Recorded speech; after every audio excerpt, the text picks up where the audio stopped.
we doing, ladies and gentlemen? Hello and welcome to the Florence Y'alls Baseball Network.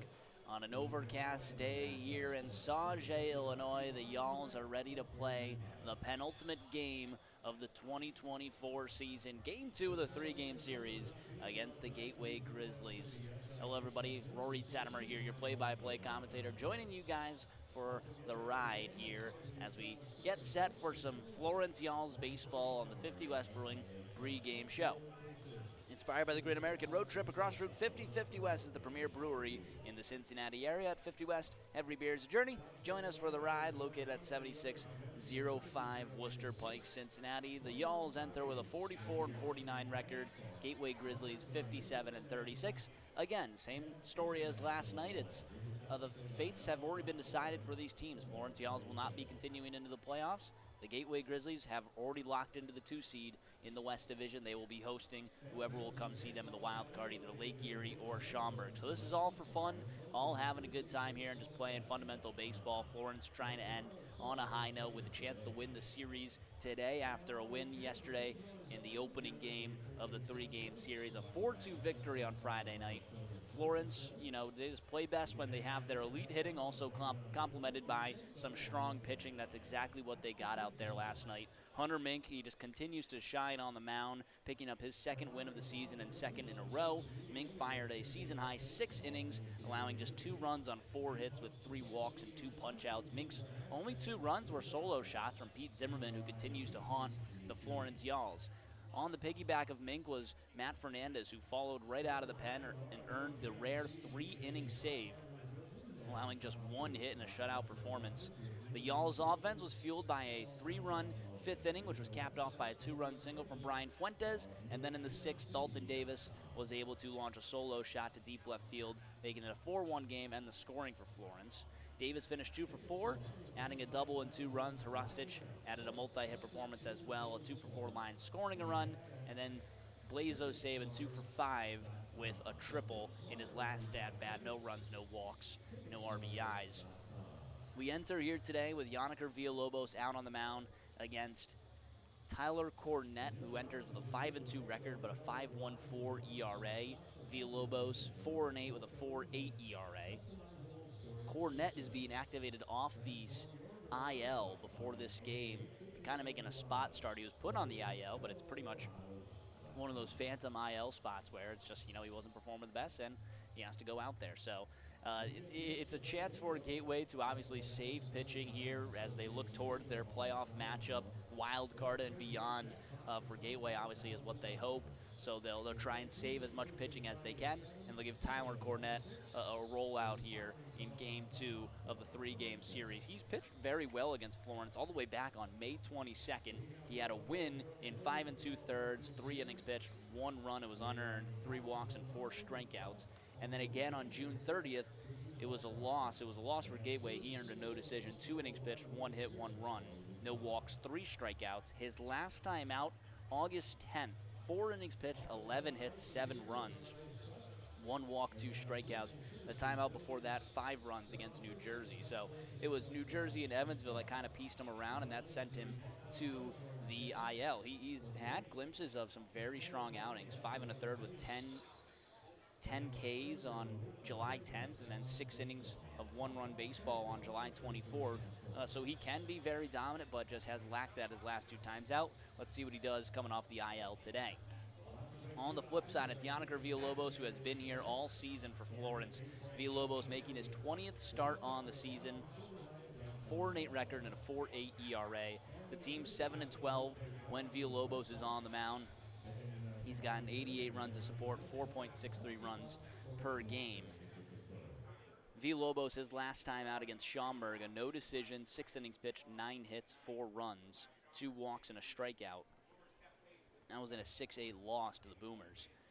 He has not won a game since August 8th against Washington, 6 innings pitched, 5 hits, 1 run, 1 walk, and 6 strikeouts. His last time against Gateway was just a week ago, 6 innings pitched, 4 hits, 3 runs, no walks, and 4 strikeouts. So he's seeing Gateway pretty soon here, where they've already picked him up and have already put some hits on him. Let's see what he can do today. He's pitching for something out there. So he's already got triple digits in the innings pitched column.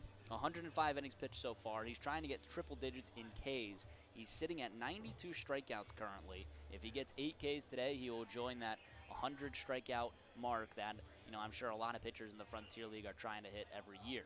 So we're hoping that Villalobos can do that and obviously deliver a vintage Villalobos start. He's shown glimpses of greatness this year. He's gone 7 innings multiple times. He's gone 6 innings his last 5 times out there.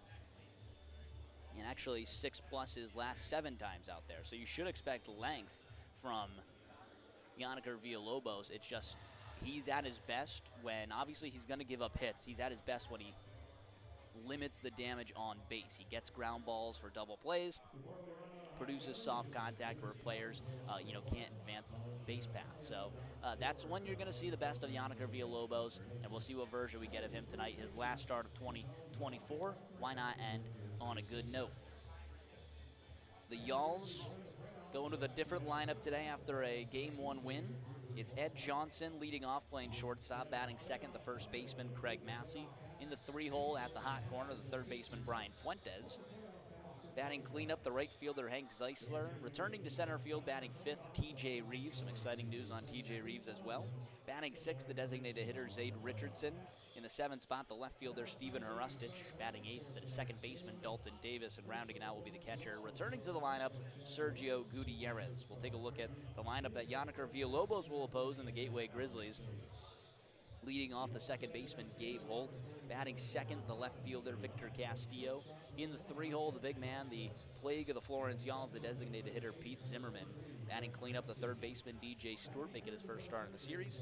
Batting fifth, the catcher, Kevin Krause. In the 6th spot, the shortstop, Abdiel Diaz. Batting 7th, the first baseman, Kyle Goodell. In the 8th spot, the right fielder, Dale Thomas. And rounding out will be the center fielder, Cole Brannon.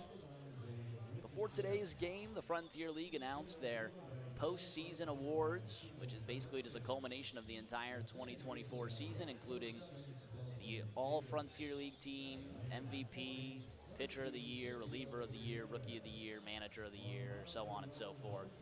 And Florence Yalls had 2 awards taken, both by the same player. It was TJ Reeves, who in 2024 will have his name etched in history as the Rookie of the Year, as well as a 2024 Outfielder of the Year. So that combines both East and West divisions. There's only one spot for the Outfielders of the Year. TJ Reeves won one of them, and then was also the Rookie of the Year across the entire Frontier League. So a big congratulations to the young man, TJ Reeves, who just had an expert season this year. I mean, really just fantastic stuff. Led the team in home runs with 18. Obviously still going, can still add to that. And is second on the team with 71 RBIs. He's been a cornerstone in that Yalls offense, whether it's in right field flashing his leather or in the 5 spot where he spent most of his time this year in the lineup. He has really just been a threat to any opposing pitcher, and he's really just taken the most he has of this opportunity to play with the Yalls and ran with it. He was a midseason All-Star, now an All-Frontier League player, and the Rookie of the Year. So big congrats to the young man from Birmingham, Alabama, TJ Reeves. We are ready for some Florence Yalls baseball here on a beautiful Saturday. Overcast clouds ahead. Don't think anything dark enough for some rain, but should be dark immediately here at first pitch. We'll pause as we start to take a listen to our national anthem on the Yalls Baseball Network. We'll be right back.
It's time for some Florence Y'alls baseball here on the Y'alls Baseball Network. Rory Tettemer, your play-by-play commentator. Second to last time for you vocabulary wizards. That's the penultimate game of the 2024 Florence Y'alls season. We're in game number 94 here. Should have been 96, but we had one cancellation that was not made up. So we'll only have 95 games this season. Florence trying their best to make it look like they were near 500. Currently entering with a 44 and 49. So the best you can do is 46 and 49, which I would say pretty good.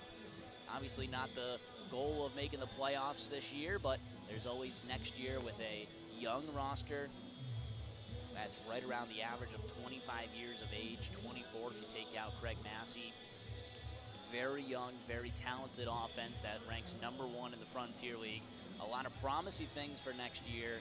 Just the thought of getting some more pitching for next season is, I know, rattling through the field manager Chad Rhodes' head as we speak.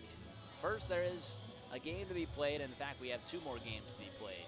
Let's start off here with game 2 of the 3-game series. Tyler Cornett on the mound for the Grizzlies. Due up for Florence, Ed Johnson, Craig Massey, and Brian Fuentes in the opening frame of game 2.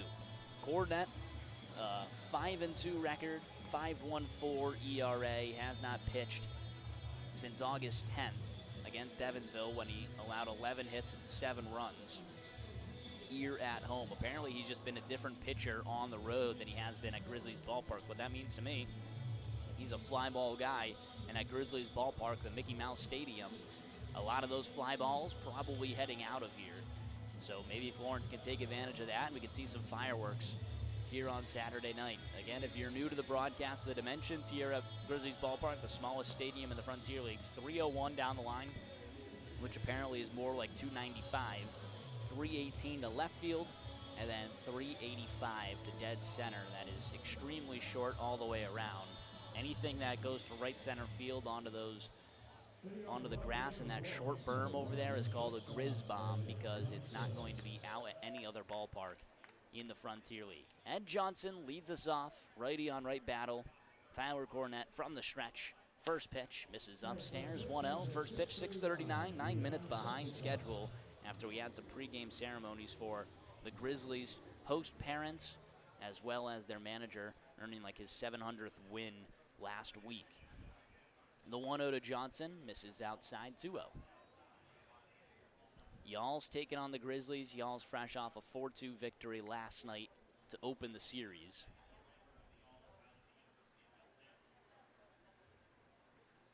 The 2-0 to Johnson, fouled away, 2-1. Y'alls in their baby blue jerseys with the baby blue caps and gray pants. Grizzlies now in their white jerseys with navy blue sleeves and white pants. Got the navy blue caps on as well. Here comes the 2-1. Misses outside, 3-1. Ed Johnson yesterday was batting second. He went 1 for 5 with a strikeout. Johnson enters with a 6-game hit streak as well as a 22-game on-base streak. And that leads the Florence Y'alls currently. Here comes a 3-1. Fouls it away, 3-2. Johnson has been a staple in the Y'alls offense.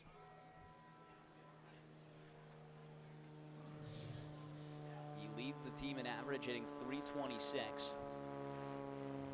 If he gets to .328 to end the season, he'll be 5th all-time in the single season across the entire Florence franchise. That would tie Craig Massey from last year. Payoff pitch. Misses downstairs. Leadoff walk. Ed Johnson saw a lot of pitches as well, which should bode well for Craig Massey. Leadoff runner aboard. A walk for the Y'alls. Ed Johnson extends that on-base streak now to 23. Officially passes Brian Fuentes for the second most of this season.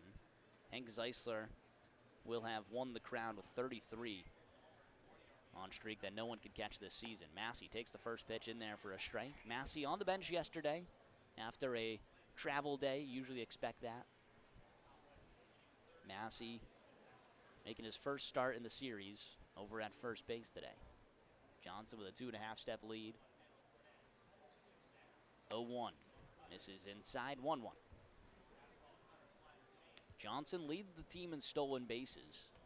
We'll see how aggressive Florence will be here in the early going. Massey not usually one to play small ball with any bunts. He's taken the first 2 pitches, a 1-1 count. 1-1 fastball in there for a strike. 2-1, or 1-2.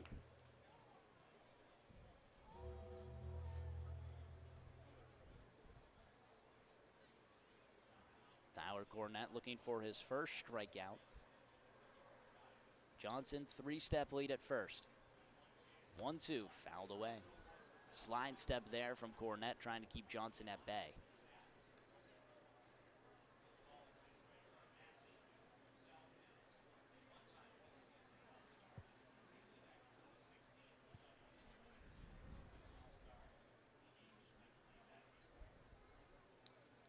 Same lead for Johnson over at first. Here comes the 1-2 pitch. Fouls it away down the third baseline. Count stays 1-2. Let's take a look at the defense for the Gateway Grizzlies.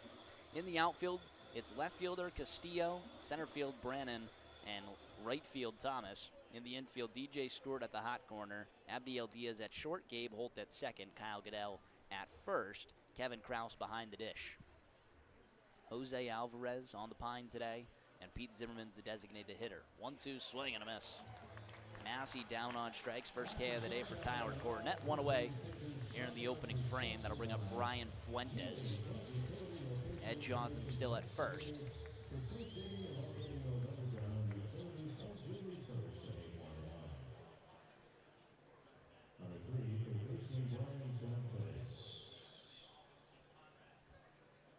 Johnson with a shorter lead. It's like 2.5 steps. First pitch to Fuentes, misses outside, 1-0. Fuentes yesterday had that 2-run single. It was his only hit, and he finished 1 for 5 with a strikeout. But that 2-run single increased his lead for the team RBIs. He's now got 74, 3 higher than TJ Reeves. 1-0, big swing and a miss on the slider, 1-1. That's 74 RBIs. Is the team high, but he's also chasing Frontier League single season highs. Trying to get to 78 to join the top 5. That one, pickoff attempt, runs over down the right field line. Johnson's going to move over to first with ease. Should be an E1. That's what they give it. Those pickoff attempts always so dangerous. Something I never really did in college. Just for the thought of if you make one throw, you immediately allow the guy into scoring position. And if it's far enough, it's allowing the guy into 90 feet away from home plate. Here comes the 1-1 to Fuentes, misses upstairs. He's got a runner in scoring position here. Again, he's chasing 5 more RBIs to end the season. He'll enter top 5 in a single season. With 78, he would be number 5.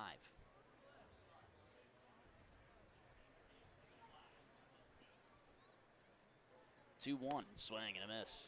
Top of the zone, 2-2. Him and Hank Zeisler right around the same number in runs. Hank Zeisler does lead that category with 77. Zeisler has sole possession of second place in runs scored in a single season. He needs 6 to tie the single season record at 83.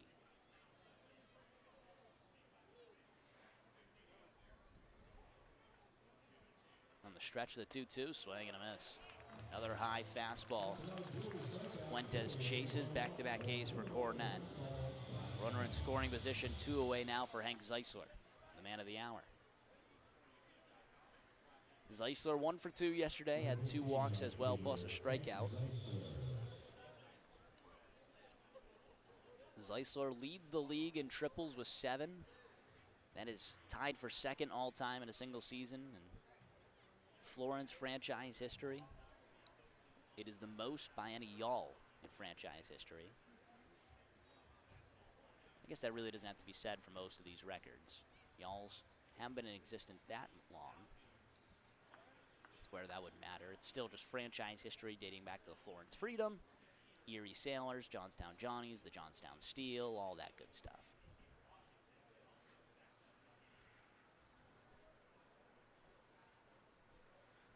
The 1-0. Catches the bottom of the zone in there for a strike, 1-1.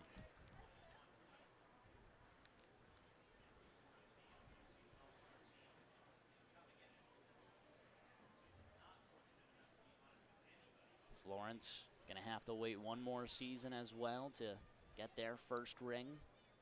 The 1-1 misses outside, 2-1. That's the ring chase in effect.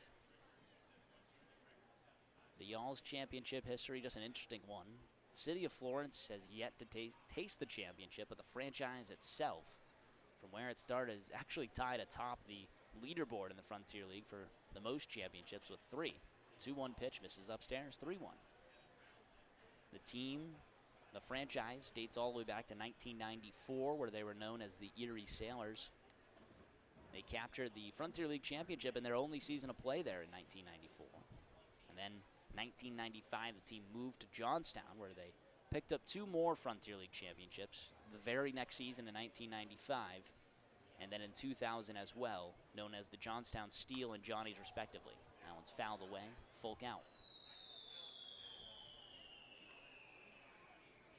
So a championship as the Erie Sailors, a championship as the Johnstown Steel, and a championship as the Johnstown Johnnies.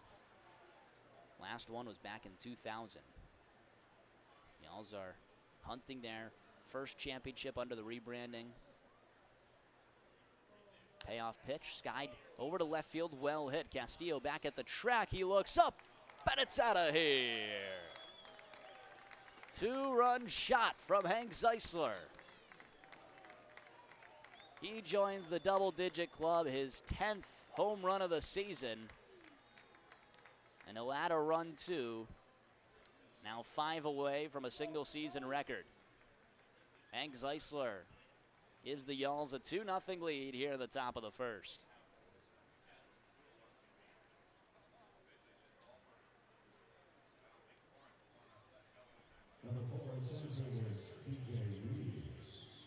Another Oppo Taco bomb from Hank Zeisler. That's where his last one went, and it wasn't too long ago. It was actually the last series. First pitch to the newly etched in Rookie of the Year. TJ Reeves misses outside. .296 average for TJ Reeves as we enter the second to last game of the season. Zeisler, last homered on August 29th, just 2 days ago. That was opposite field as well. Now joins the double-digit club in home runs. But the man at the plate as well, TJ Reeves with 18. He's got a 2-0 count on him. 2-0 pitch, catches the outside part of the plate, 2-1. But it's Reeves, Fuentes, Gutierrez, Richardson, Hrustich, and now Hank Zeisler. All with double-digit bombs in 2024. Reeves pops this one down the first base line in foul territory. Out goes Goodell. He runs out of room. 2-2 count.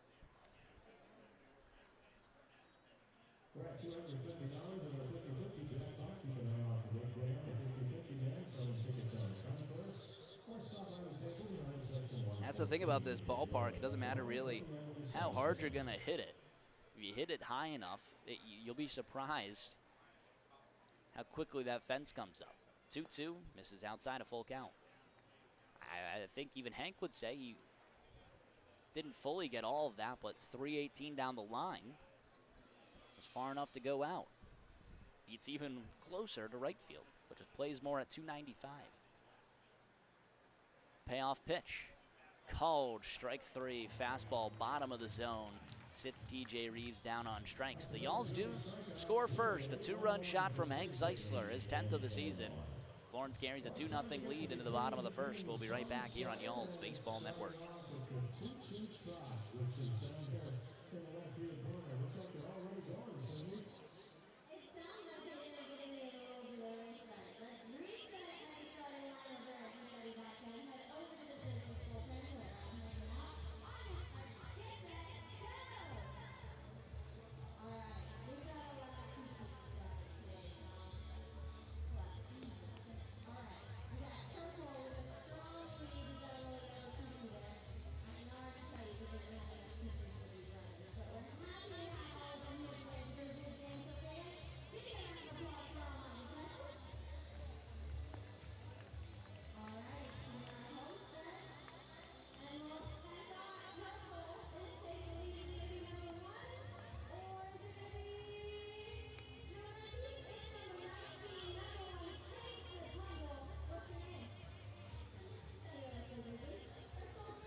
Bottom half of the first inning, Y'alls with a 2-0 lead. Gives Yanniker Villalobos a lead before he even touches the mound. Villalobos up against the top of the order for the Gateway Grizzlies. Gabe Holt, Victor Castillo, Pete Zimmerman due up. That's still 2 lefties to start the lineup. Ground ball left side on the first pitch. Fuentes has it. Throw on to first is in time. Holt retired 5-3. 1 pitch, 1 away. Gateway will send 3 traditional lefties to the plate. That's Holt, Castillo at the top of the order, and Brandon at the bottom as the 9-hole. And then Abdiel Diaz figures in, but he's a switch hitter, so he'll probably hit from the right side against Villalobos. First pitch to Castillo, off speed. Dances at the top of the zone, but misses 1-0. Villalobos working quickly, the 1-0 pitch. Fastball dots up the outside part of the plate, 1-1. Bottom half of the first always brought to you by Central Bank. Central Bank founded on the idea that banks can and should be pillars of their communities in good times and in bad. In everything we do and every way we serve, we start with you. 2-1 count. Fastball misses outside.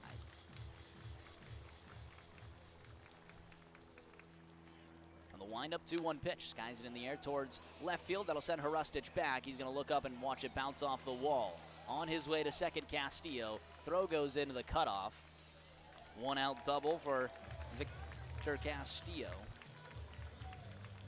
1-out runner aboard for Pete Zimmerman.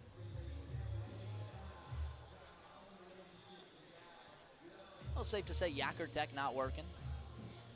51.3 miles per hour on that pitch.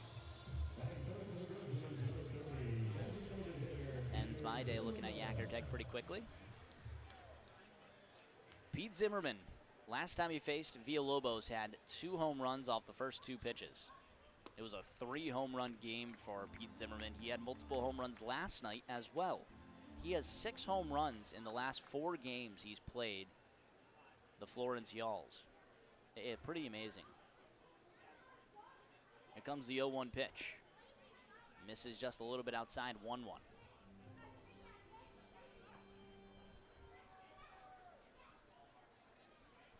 Zimmerman yesterday 2 for 2 with the 2 bombs. He was hit by 2 pitches as well, so he reached base on all 4 plate appearances. 1-1 pitch, off speed in there for a strike. That slider nice and neat, breaking on the inside part of the plate. We'll see what Villalobos goes with here against Zimmerman. The 1-2.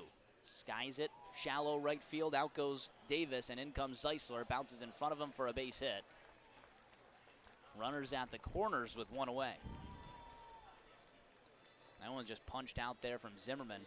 Zimmerman, we've been told, is trying extra hard to steal bases.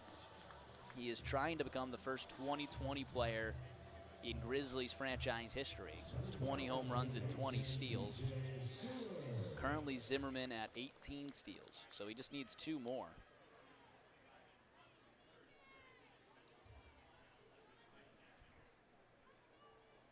He was tossed out yesterday from Zade Richardson. That one's corked down the first base line, but foul. 0-1 to the batter, DJ Stewart, who backs a lot of pop as well. He's got a .303 average and 13 home runs, 59 RBIs. Stewart on the pine yesterday. Out of the Phillies organization, DJ Stewart. The 0-1. Fastball misses just a bit inside. 1-1.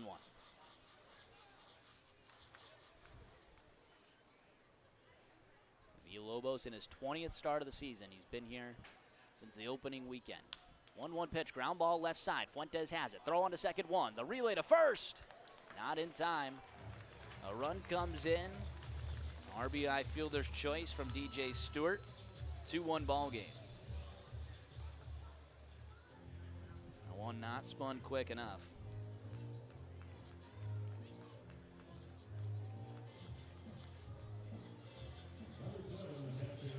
So a runner on first now for Kevin Krause. Florence leads 2-1 in the opening frame. He's trying to escape this inning now with just the 1 run. Let's see how Villalobos attacks the righty Kevin Krause. Krause yesterday 0 for 4. First pitch, off speed, in there for a strike. 0-1.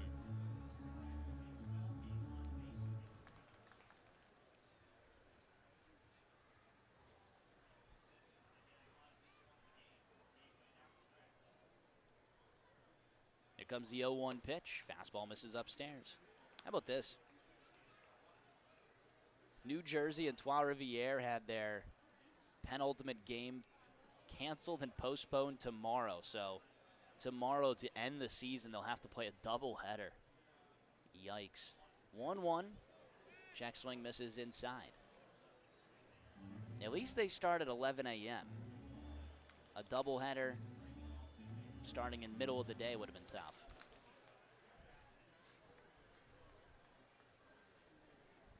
But how about that? I mean, for New Jersey, they're playing in Trois-Rivières. Ugh. So they have to play a doubleheader on their last game of the season. They're way out of the postseason. Play a doubleheader and then travel home. A long drive back to New Jersey before they end their season. Ooh. I still think Florence has it worse. Here comes a 3-1 to Kraus. Misses inside. I think Kraus thought it was a strike. Didn't go right away. 5-pitch walk to Kevin Kraus. Runners now on first and second for Abdiel Diaz. Florence tomorrow will play a 6:05 Central Time game at night because they just need to get their fireworks in. And then they have a 5-hour trip back home. Ground ball left side and foul. I myself have to move out of my apartment early morning Monday. So I am very much against what is called the greatest night in baseball. To me, it's one of the worst.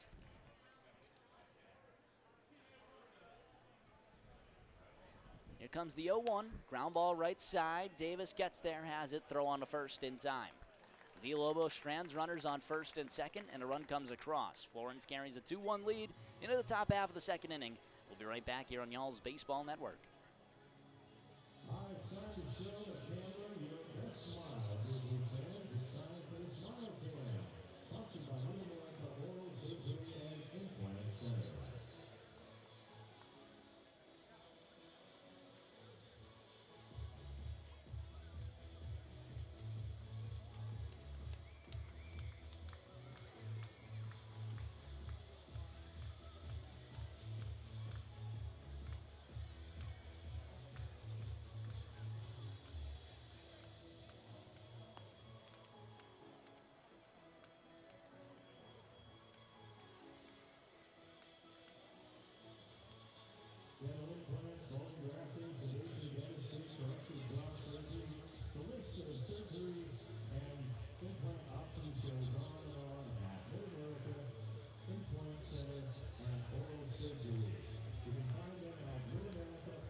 Top half of the second inning always brings us our umpire intro, brought to you by Republic Bank. Republic Bank, one of Newsweek's best banks in America. Come see why it's just easier here at any Republic Bank's ATMs of the tri-state area or the 5 locations right along the Ohio River. Florence up 2-1 over the Grizzlies as we enter the top half of the second.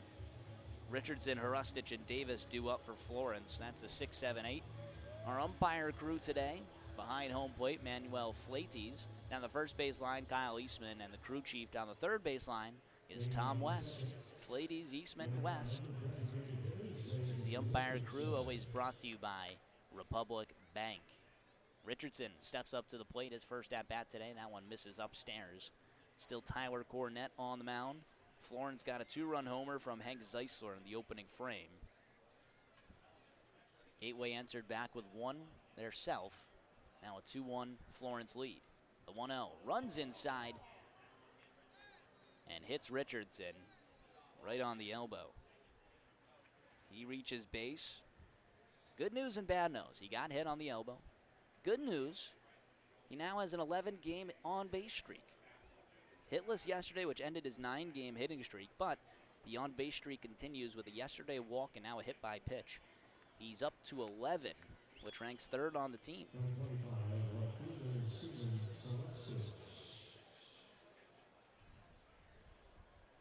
Brings up Steven Hrustich with a runner on first and nobody out. First pitch to him, misses outside on the fastball. Sophie Goodman tuning in, saying that move is going to be tough. The 7 p.m. Sunday game is not fun. And I agree. Yeah, so that's 7 p.m. Eastern, 6 p.m. Central. Wild pitch all the way to the backstop. Richardson walks over to second base, now in scoring position. So Florence, you gotta figure. Let's just say that game's on Eastern time. Takes 3 hours for the game. You're ending at 10 because you're gonna have to take the drive back and cut the hour off anyway. So let's just start on Eastern time. Ends at 10. I mean, the quickest you're up and out of there is 10:30. Everyone's got a shower. It's most definitely not taking 10:30. Probably 10:45. Drive a little bit to a gas station. Stop there. You're probably looking at more 11:30 before you actually start to make your 5-hour trip home in a big bus, which, it's 5 hours on a car.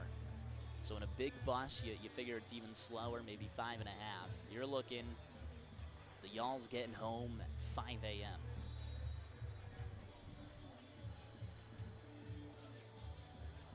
On Monday, and I wake up right around 8:30. Go get myself a U-Haul. Take my bed, a dresser, and all that to a storage unit.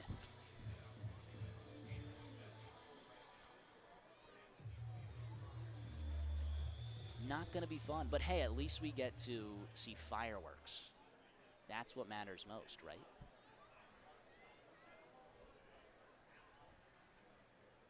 Two-0 count to Steven Hrustich. 2-0 pitch, skies it in the air, well hit towards right field. Thomas, backtrack, wall, solo! 2-run shot from Steven Hrustich. Another Oppo Taco bomb from Florence. Their second of the day. They're on top 4-1 here in the top of the second. Steven Hrustich continues to mash at the plate. His 14th homer of the season. Takes sole possession of second place on the team high in home runs behind TJ Reeves' 18. Zeisler and Hrustich with bombs earlier today. What did I say in the pregame show? Cornette pitches better on the road than he does at home. What does that mean to me? That he probably gives up a lot of home runs in the Mickey Mouse ballpark of Grizzlies ballpark. 301 to right field, 318 to left field. We've tagged both of them and taken advantage. That one misses downstairs. He's now allowed 4 earned through just an inning pitch. He doesn't have an out here.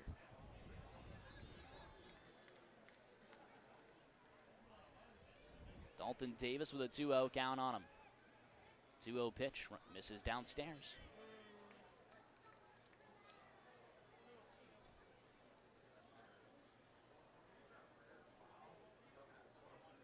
It's a 3-0 count to Davis from the right side, righty-righty battle. 3-0. Connects outside part of the plate. 3-1. Davis carries in himself a 21-game on-base streak. Had 2 hits yesterday to extend that. So 21, that's second place on the team. 3-1. Ooh, catches the bottom of the zone. 3-2, now a full count. Ed Johnson, who leads the team, already reached base today with a walk. So he extended his to 23. Dalton Davis trying to extend to 22. Both of them hopefully coming back next year. If they can end the season with those high on-base streaks, we might be able to see something special next season.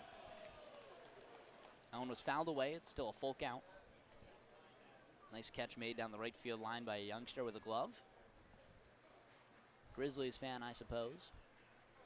Do still have some Y'alls fans in attendance. I believe we have Craig Massey's wife and kids. Now it's fouled away. I might even say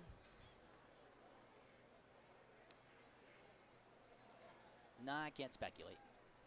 Can't speculate on who that other member is. But they are wearing a Massey shirt. But his wife and kids are definitely here. Here comes the payoff pitch. Ground ball left side, hard hit. Abdiel Diaz on the backhand. Long throw to first is still in time.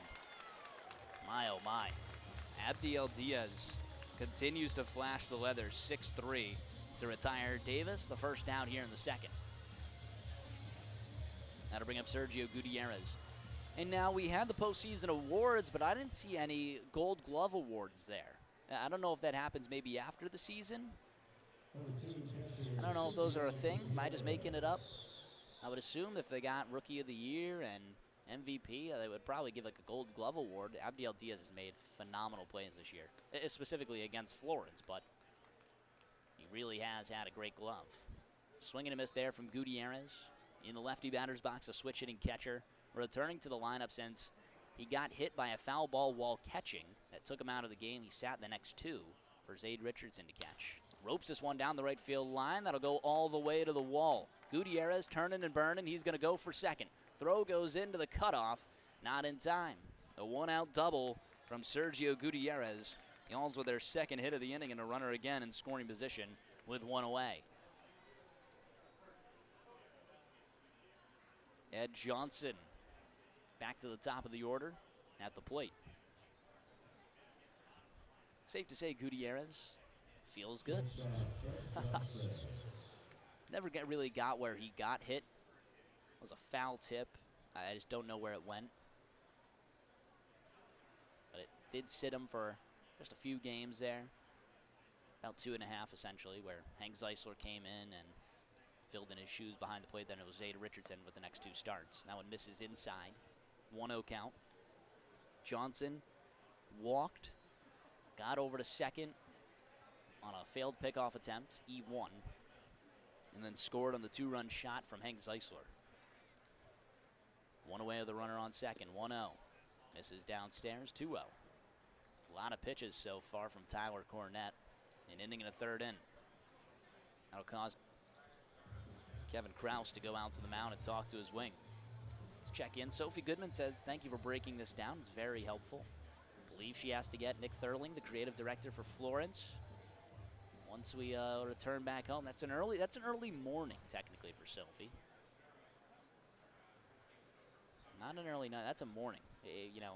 Sophie, I'm expecting 4 a.m., 5 a.m. at the earliest. I believe my math was done correct there. 2-0. Ground ball right side, fielded by Holt at second. Throw on to first is in time. Gutierrez over at third. Now 2 away. 4-3 on the put out of Johnson. That'll bring up Craig Massey with the runner 90 feet away. Florence on top 4-1 here in the top half of the second inning. We got Alex Gruberman getting in his Waldo uniform. They play a game of Where's Waldo here at Grizzlies ballpark. First pitch misses outside to Craig Massey. Alex Gruberman, Grubes as they call him. Statistician for the Gateway Grizzlies. Working Presto Sports. 1-0. This is the top of the zone. Gruberman will have a field day tomorrow, and I can't say why. But if I was Alex Gruberman, I might call in sick. Florence preparing for something never been done, I believe, in professional baseball history. You'll have to stay tuned on that for tomorrow's game. 2-1 count to Craig Massey.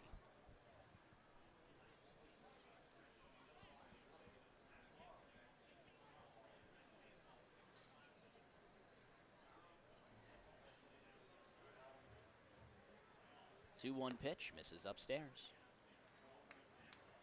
3-1 to Craig Massey. Tyler Cornett continues to have some control issues.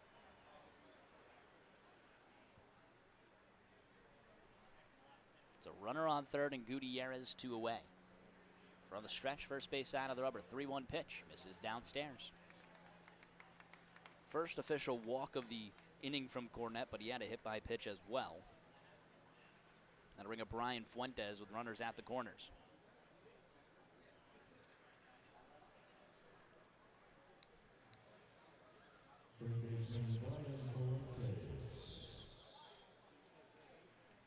Fuentes struck out swinging his last time around. Cornette actually struck out the side in the first inning.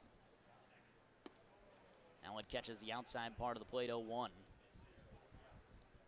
Fuentes with a 277 average, 74 RBIs. It's a team high. He's looking to continue to extend that. 0-1 fouled away.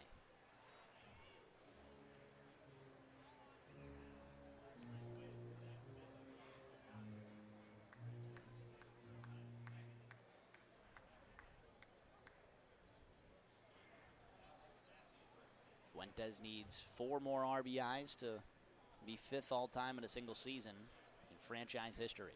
0-2, skies it out towards right field, well hit. Thomas at the track, he leaps up and makes the grab. That one might have been a Grizz bomb, but he had room in front of the track, or at the track, and added the leap as well. Florence picks up 2 on a 2-run shot from Steven Hrustic and strands runners at the corners. We head to the bottom half of the second. Y'all's on top 4-1 here on Y'all's Baseball Network.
Y'all's on top 4-1 as we enter here in the bottom half of the second inning. Yanniker Villalobos back out for another inning of work. Allowed 2 hits and a run his opening frame. His first pitch to Kyle Goodell, the big righty, misses inside 1-0. Goodell, Thomas, Brannon, 7-8-9 due up for the Grizzlies. Yanniker Villalobos with some valiant pitching efforts this season. That one skied out towards left center field. In comes Reeves. He makes the grab in the left center field gap. There's one away. Yanniker Villalobos this season, 20 starts. He's got triple-digit innings. Trying to get into triple-digit strikeouts. Will need to really pick it up there. He needs 8 today to end with 100 strikeouts. Allowed 56 earned runs so far, now 57. Just 29 walks and a 4.8 ERA. But I think his big thing is that he's been consistent and he's pitched a lot of innings for Florence when they needed him. Here's the 0-1. Punched out towards shallow right field. Out goes Davis. He makes the grab. There's 2 away.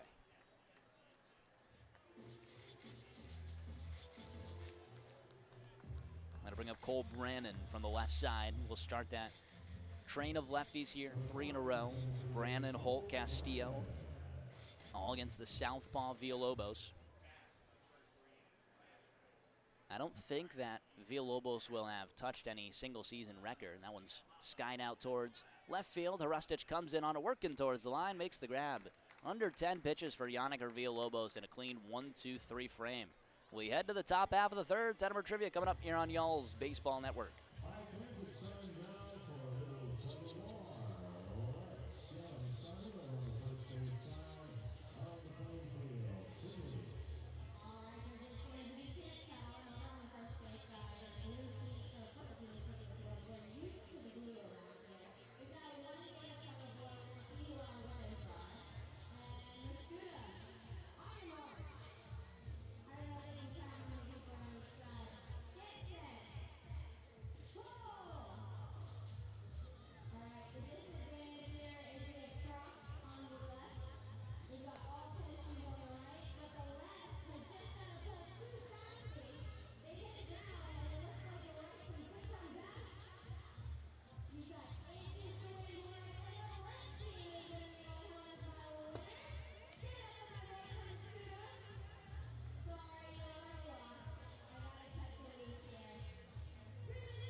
Top half of the third inning, an 0-1 count here to Hank Zeisler. Sorry, I was making sure we had some audio.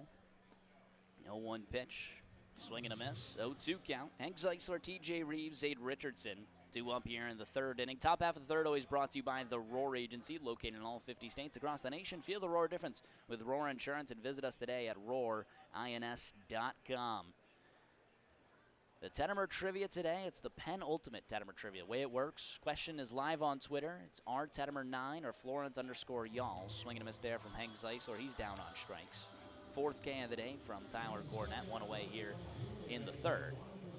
Going to rtettemer9 or Florence_y'all's, RTETTEMER9 or Florence_y'all's. Question is live there. You have the option to play along. Chime in the comment section. I'll shout you out on the broadcast. Let's get to the question. It's T.J. Reeves, the newly found Rookie of the Year for the Frontier League. Up at the plate, first pitch misses upstairs. Question of the day. The most doubles hit in a game by one player is 4, and this has been done by 48 different players. I'm not asking you to name all 48. I want to know who was the last to accomplish this feat. I didn't have any room to add any hints, so I'll shout them on the broadcast. That one's fouled away, 1-1. So it happened last year in 2023. It happened last year in 2023. To give you guys a guess there, and I guess I'll also extend it more, it happened in the American League. And I know it can be hard. It'd only be if you were following along with local, I guess not local, but if you were following along with just Major League Baseball news. This record was tied last year by a certain player who hit 4 doubles in a game. Who was that player that did it most recently in 2023? Here comes the 1-2 pitch. Misses outside. 2-2.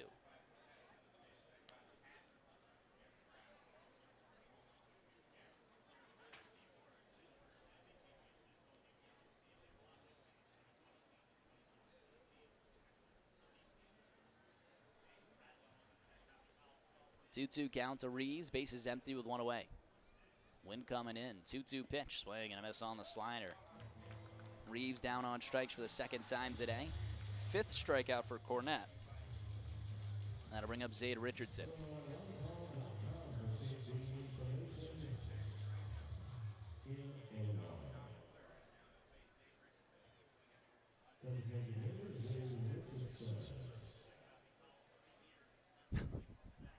Alex Gruberman said Waldo. Waldo has the answer, not TC Popcorn? Possibly.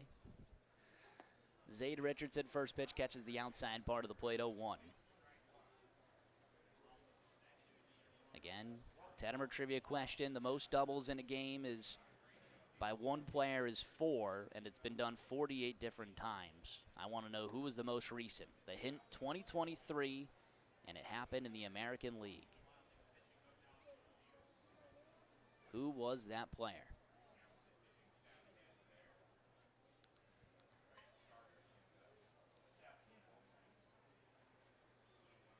The 1-1 to Richardson. Ground ball left side. Diaz has it on the backhand. Long throw to first in time. Continues to flash the leather. A 1-2-3 third inning from the Y'alls. They carry a 4-1 lead into the bottom half. Get those guesses in on Tettemer Trivia. We'll be right back here on Y'alls Baseball Network.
Bottom half of the third inning, Y'alls with a 4-1 lead. The top of the order due up for Gateway. Gabe Holt, Victor Castillo, and Pete Zimmerman. After a 1-2-3, like 2-minute frame from Yannicker Villalobos in the bottom half of the second, he's back out for his third inning of work. First pitch in there for a strike to Holt. Holt grounded out to third his last time around. We are playing Tettemer Trivia in the inning. The question was, the most doubles in a single game by one player was 4, and it's been done 48 times. I'm just asking for who was the most recent. Who was the most recent to have that record? I gave you guys a hint. It happened in 2023, so just last year, and happened in the American League as well. The 1-1, ground ball right side and foul, 1-2. With 1 away, I'll give you guys some of the guesses that we've received, and then with 2 away, I'll give you guys the answer.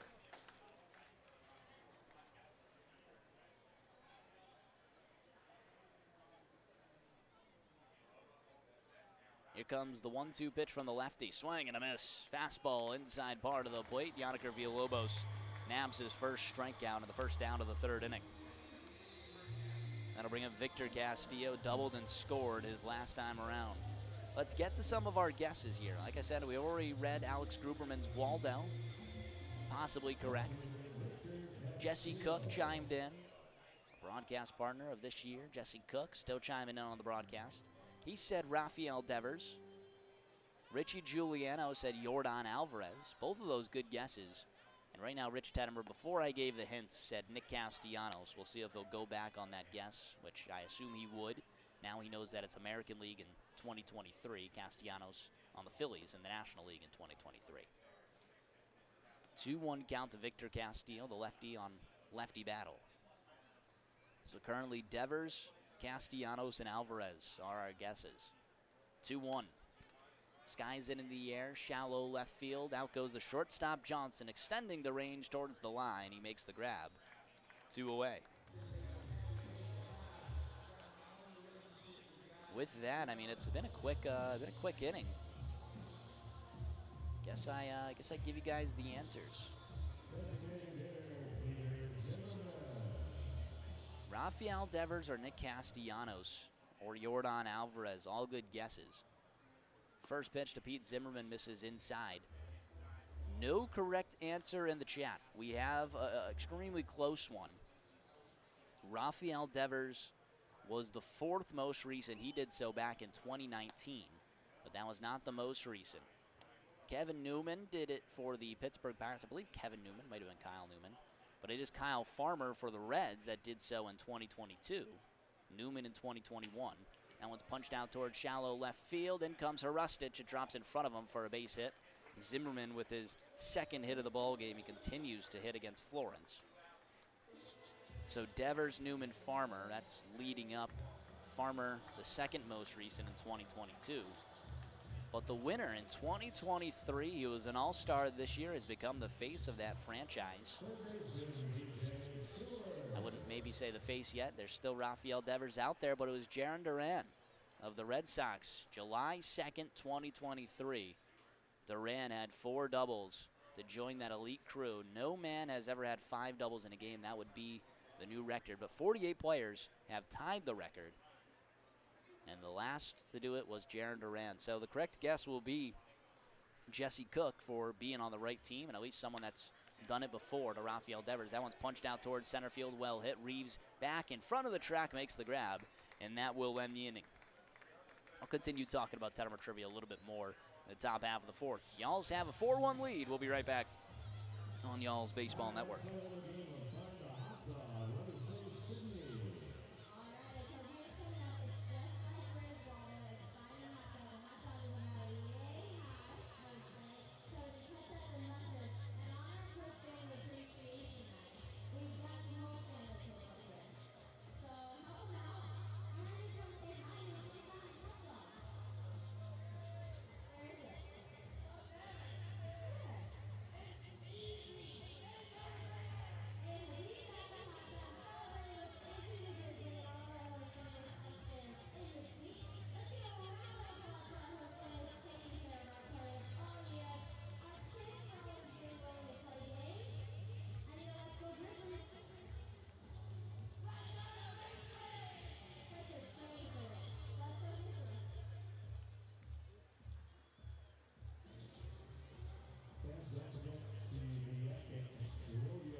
Top half of the 4th. Y'alls on top 4-1 over the Gateway Grizzlies here on the Y'alls Baseball Network. Rory Tettemer, the play-by-play commentator. Thank you guys for joining us, whether it's Flow Baseball or the YouTube audio stream. We appreciate you guys tuning in on your Saturday night.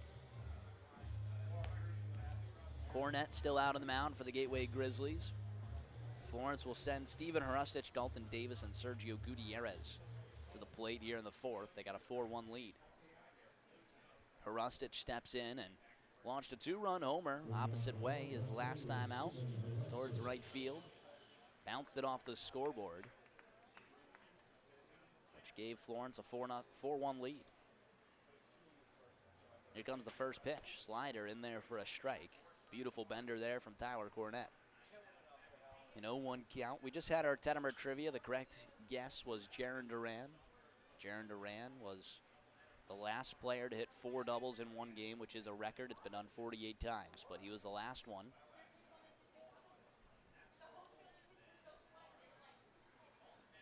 Jesse Cook was the closest, saying Rafael Devers. Rafael Devers has done it before. He just wasn't the most recent. Plus, it's on the same team, so we give him the correct guess. That one's roped down the left field line. It will drop in foul. A 1-2 count. It's something about Red Sox and being able to get this achievement. Jaron Duran, Rafael Devers did so in 2023 and 2019. Brock Holt did it in 2014. The person before him was Victor Martinez with the Red Sox in 2010. And then Johnny Damon did it as well, however, not with the Red Sox, but a former Red Sox in Johnny Damon. The 1-2 to Hrustic misses inside. So maybe it's something about Fenway Park itself that allows, these players just to get a lot of doubles in one game. Really can't be that green monster, because you hit the green monster, sometimes you're held to a single. 2-2 misses outside. It's a short porch to right field, maybe the right center gap. I think it extends out a little bit. But something about the Red Sox and being able to tie this record just runs in the dirty water there. Payoff pitch misses upstairs.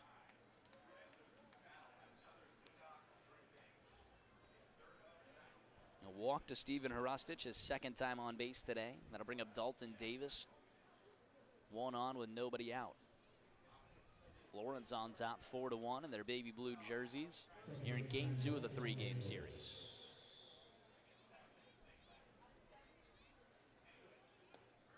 Oh, Trisha Hudson. Zaid's mom chimed in. She said Jaron Duran as well. That was 6 minutes ago. Sorry I didn't read that in time, but Trisha will actually be our winner. She actually guessed it correctly. 7 minutes ago. Trisha Hudson.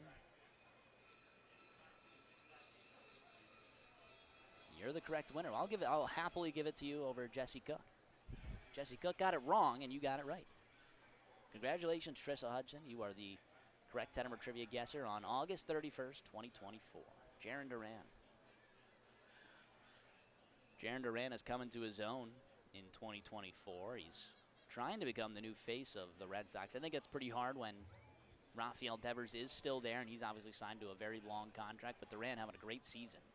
An all-star in 2024, his first time. That one's punched out towards right center field. That'll drop in for a base hit. Hrustic at second, turns, but will hold there.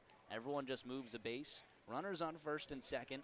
A hit for Dalton Davis, and there's nobody out. With that hit, Davis reaching base for the 22nd game in a row. He extends his on-base streak to 22. Everyone has now achieved the double-digit mark. We're still waiting for Hank Zeisler. No, Hank Zeisler had the 2-run homer, so he now hits double digits at 10. Everyone who had an on-base streak has already gotten on base today. Johnson now at 23, Davis at 22, Zaid Richardson at 11, and Hank Zeisler at 10. That one misses downstairs to the batter, Sergio Gutierrez, a 1-0 count. Gutierrez roped one down the right field line for a double, but was stranded at second back in the second inning. Here comes the 1-0. Misses upstairs, 2-0. Florence trying to get some more runs against Tyler Cornett, who's up there in the pitch count, but nobody warming up in the pen.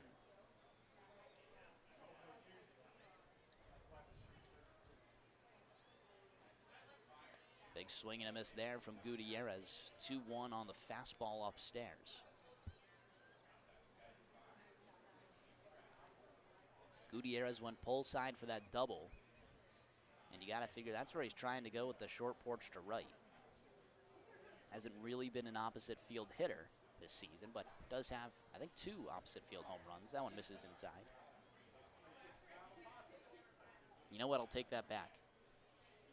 Gutierrez might have 1 opposite field home run and then has a home run as a righty, has a few home runs as a righty.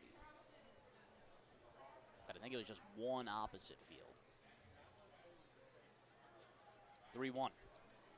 Misses upstairs. A 5-pitch walk to Gutierrez. Loads the bases with nobody out. What a chance here for Florence in the top of the order coming up. Nobody in the pen for Gateway. And, you know, we figured this was a Grizzlies team who's not trying to use a lot of pitching in this matchup here. Like I said, they've already clinched their spot. They're not even playing for seeding. They've made sure that they'll be the 2 seed and host that wild card before heading to Washington if they win.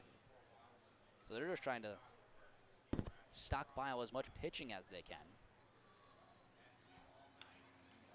Ed Johnson skies the first pitch he sees down the first baseline in foul territory. Goodell makes the grab. No movement on the base paths. One away with the bases still loaded.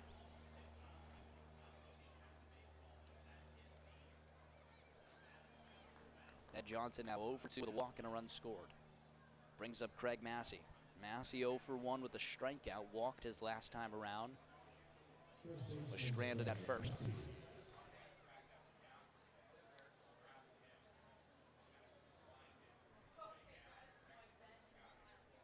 First pitch to Massey. Hard hit left side. Diving Diaz. Throw on a second one. Relay to first is no throw. So an RBI fielder's choice. Now 2 away with the runners at the corners, but Massey does a job. Now a 5-1 ball game for Florence. Abdiel Diaz just continues to flash the leather. That probably would have been a 2-run single at least. Saves it to just 1 run and picks up an out in the process.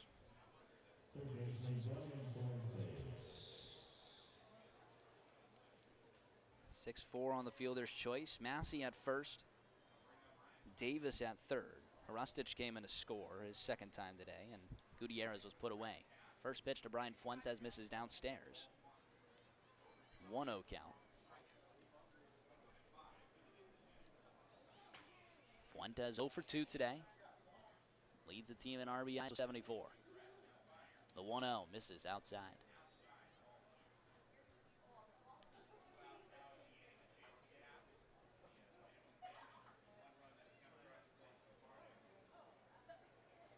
Runners at the corners and 2 away, a 2-0 count to Fuentes. From the stretch, the 2-0. In there for a strike. Inside part of the zone there, a little high as well. That would have been a tough 2-0 swing there from Fuentes. Would have really had to get around it. 2-1. Misses low and outside. Now 3-1. Cornette struggling to find the zone. He's got 4 walks in the outing, but he's been to a lot of full counts. 3-1. Fouled away. Here's another one. Another full count here out of the batter, Brian Fuentes.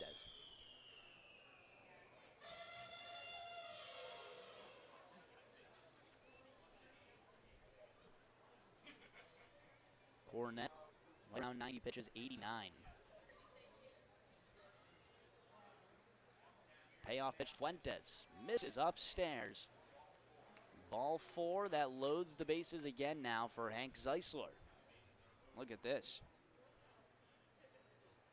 Third walk of the inning from Cornette. Still nobody throwing in the pen. Like I said, they might just have him die out there. You know, there's no starter announcer tomorrow. They might be thinking like a bullpen game and trying to save everyone they can for tomorrow. Big swing and a miss. They activated Cornette today just to make the start. He was off the IL.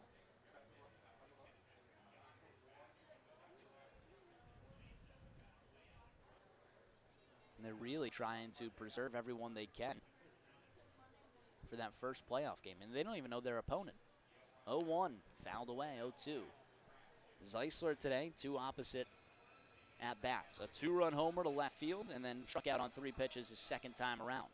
Currently down 0-2, but a grand slam opportunity for someone that doesn't have a grand slam this season. Florence with 8 slams this season. Wow, called balk. That will bring in a run and move runners to second and third. He was coming set. Cornette was coming set, and it was a balk. And he's not even arguing. Must have been in the hands. That's what it looks like. Third base umpire Tom West is saying. So Florence on top 6-1. There goes the grand slam op. Runner second and third and an 0-2 count, 2 away. The 0-2 pitch. This is inside 1-2. Dalton Davis came in to score on the balk.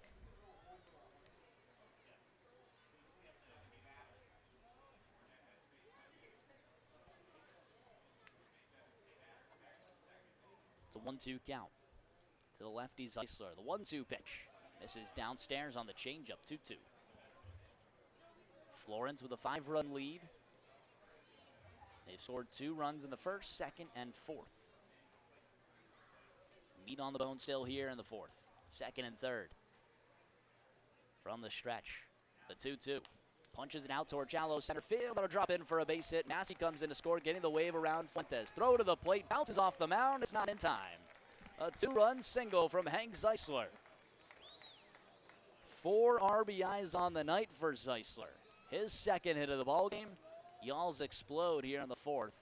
A 4-run inning to take an 8-1 lead over the Grizzlies.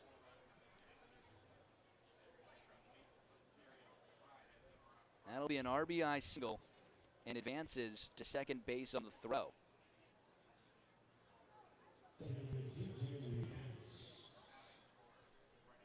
TJ Reeves, who struck out twice today with a runner in scoring position. What we're following for Hank Zeisler isn't RBIs, unfortunately, it's runs. That one runs inside, almost hits Reeves, goes all the way to the backstop. Zeisler now on third base, 90 feet away. In a single season, we're following Zeisler's runs. He has sole possession of second. And after scoring on his 2-run homer, now has 78. He is 5 away from a single season high at 83. Here's the 1-0 to Reeves, runs inside again, gets away. Zeisler in to soar on another wild pitch. The base is cleared, 2 away. Zeisler now with his 79th run of the season. Moves into 4 away from a single season high. 9-1 Florence leads a 5-run fourth inning. Nobody throwing in the Grizzlies' pen. Wow. 2-0 to Reeves. Misses downstairs. 3-0. Cornette has 3 walks in the inning. Moore not looking at his 4th. 3-0 to Reeves. Misses upstairs. Didn't get anything to hit there. 4th walk of the inning, the offense restarts.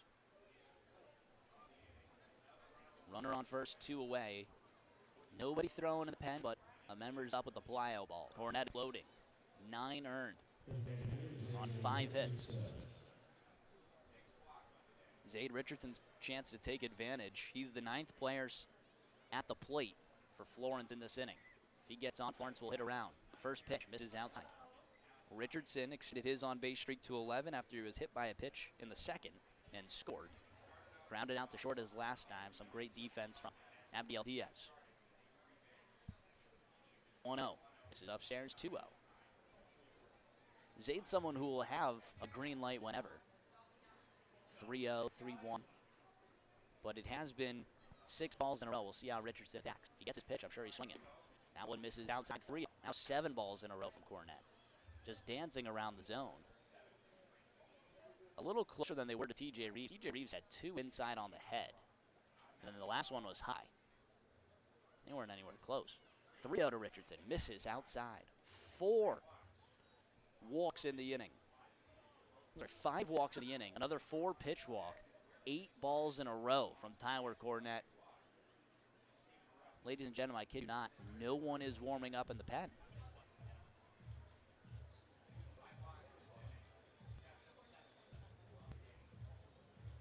Florence has hit around.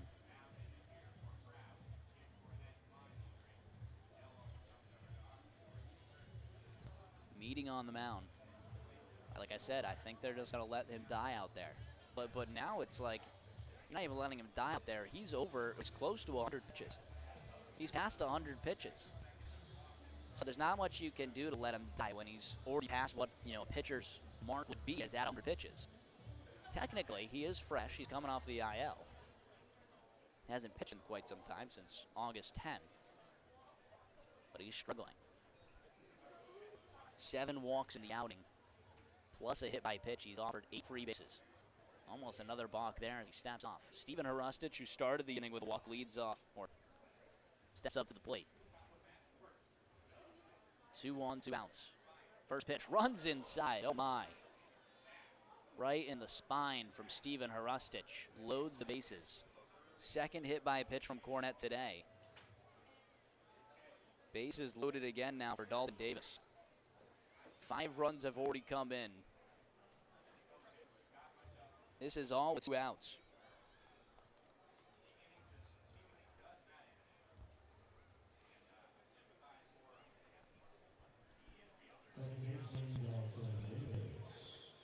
Bases loaded for Dalton Davis. First pitch runs upstairs, 1-0. So he had a 4-pitch walk to Reed, a 4-pitch walk to Richardson, a hit by pitch to Hrustic. It is now 10 balls in a row from Tyler Cornette.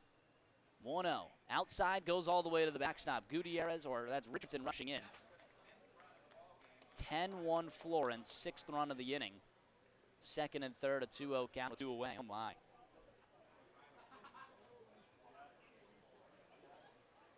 That's another wild pitch. Ladies and gentlemen, there's at least someone warm up in the pen. As he throws a wild pitch. That'll pause the game here. 11 balls in a row. The guy warming up in the pen just threw one into play. Dalton Davis at the plate. 2-0. In there for a strike. 2-1 count. The audience applauds. Second and third, it's Richardson and Hrustic on base. 2-1. Fouled away. Ladies and gentlemen, we're here in the top half of the fourth. Florence on top 10-1. 6 runs here in the fourth. Even I know when the Y'alls probably don't deserve the 10 runs. They only have 5 hits. There have been 5 walks in the inning, plus a hit by pitch. 2-2. Misses outside.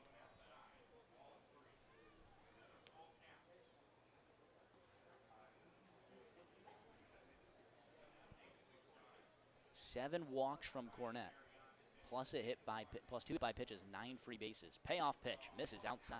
Wow.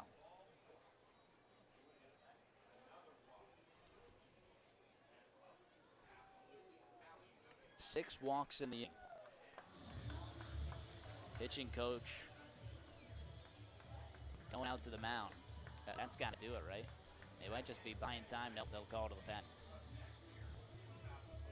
Bases are loaded, 2 away with a win coming into game. The night is done from Tyler Cornette. We'll be right back here on Y'all's Baseball Network. Y'all's was 6 runs already in the inning. Don't go anywhere.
Leads for Trash Chicken pitching change. New wing into the game for the Gateway Grizzlies. It's Keegan Collette, a right-hander, in for Tyler Cornette, whose unofficial line, 3 2/3, 5 hits, 10 runs, all earned, 8 walks and 5 strikeouts. He had 2 hit by pitches. He's still on tap for the bases loaded with 2 away. Gutierrez at the plate. First pitch to Gutierrez. Catches the outside part of the plate. 1. Collette has pitched in 5 games, 0-1 record of 1.5 ERA. Longest outing was 2 innings back on August 25th against Evansville. 0-1, big swing and a miss from Gutierrez. Gutierrez today has reached base 2 times, has a double and a walk. Florence has hit around for the 10th time this season. Here in game number 94.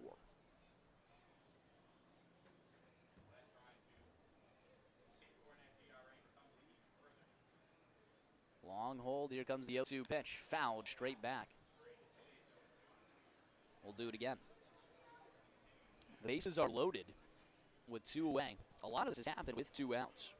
It started with a walk from Harastich, a single from Davis, and a walk to Gutierrez. It was then a pop fly from Ed Johnson before a run had scored.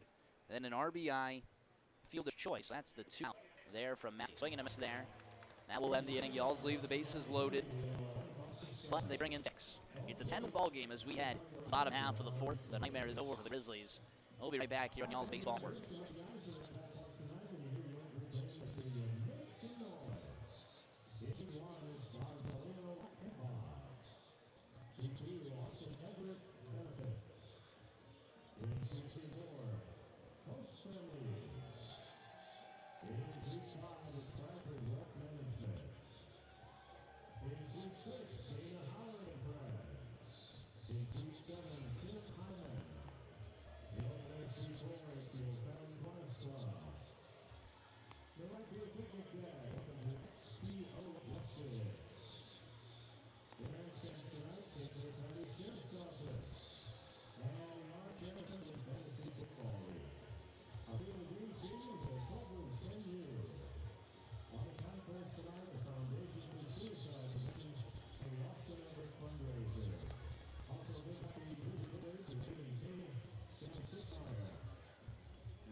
Bottom half of the 4th inning after a 6-run explosion from Florence. You know, they didn't have to do much. They did not have to do much. Real RBIs from Zeisler and Massey. A balked and run and a bunch of walks.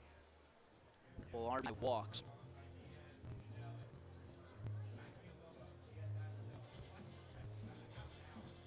Villalobos back out on the mound. His 4th inning of work. I mean, 6 outs, he qualifies for a win. A 10-1 ballgame, but he's been on the line for half an hour, so he's got to get warm again. That one's a half swing. Villalobos has it at the bottom of the hop. Throwing to first is in time. 1 pitch, 1 away here in the 4th inning. That was Kevin Krause. 1-3 on the put out. That'll bring up Abdiel Diaz.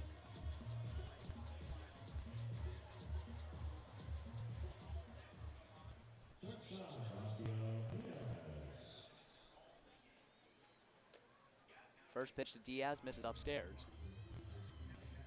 1-0 count.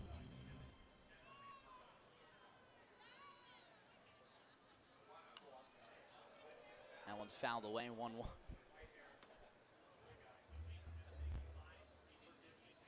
Florence Twitter page doing what they do best. Very good, very good. Talking about that inning. I'll check that out. 1-1, misses downstairs. It's Florence_Y'alls if you want a good laugh. 2-1 count to Diaz.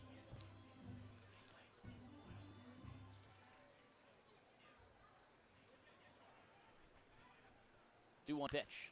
Line shot over the leaping Davis into right field for a base hit. Diaz picks up his first hit of the game. 1 out runner aboard for Gateway. Trying to come back down 9 runs.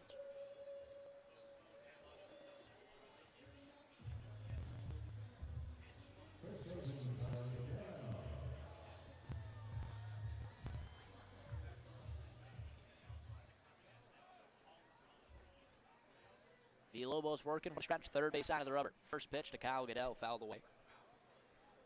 Goodell hit a deep shot to center field his last time out. Flied out to TJ Reeves. He's 0 for 1 today. He knocked 68 on the season. 0-1 pitch misses inside, 1-1. I guess some news in the West Division. Obviously, Schaumburg and Lake Erie playing for that final spot in the West Division. Schaumburg and Washington just had their game today postponed. So tomorrow, they'll play a doubleheader as well. We got 2 doubleheaders on the last day of Frontier League regular season baseball. Washington and Schaumburg, Trois Rivières, New Jersey. Schaumburg, currently a half game ahead of Lake Erie, will be playing a doubleheader. The playoffs on the line. 1-2, this is upstairs. And, you know, those are like 7 innings.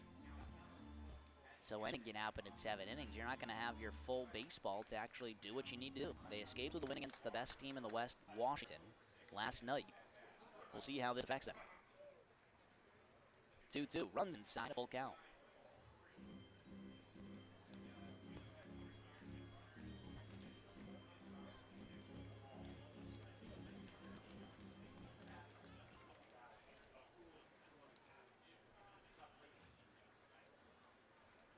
From the stretch, glove in front of the chin. Payoff pitch, swing and a miss, goes to the backstop. Gutierrez has it. Goodell gave himself right away. So there's now 2-way. Diaz on his way to second. That's the second strikeout for Yonker Villalobos. That'll bring up Dale Thomas. Popped out to second base.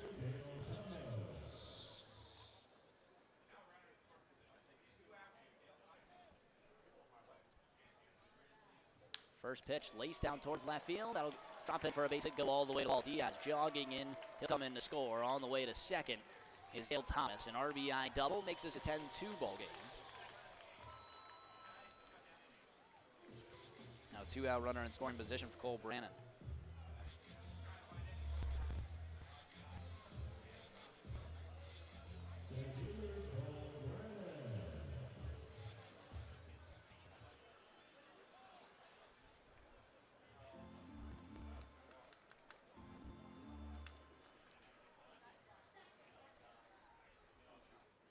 Villalobos back in the stretch. First pitch misses outside to Brannon. Brannon a lefty, fly out to left field last time around. Tried to inside out pitch that Stephen Rust was able to grab. All's on top, 10-2. Actually, even a hit call. That shows you how that inning was. 5 hits apiece. 1-0. Off speed misses inside 2-0.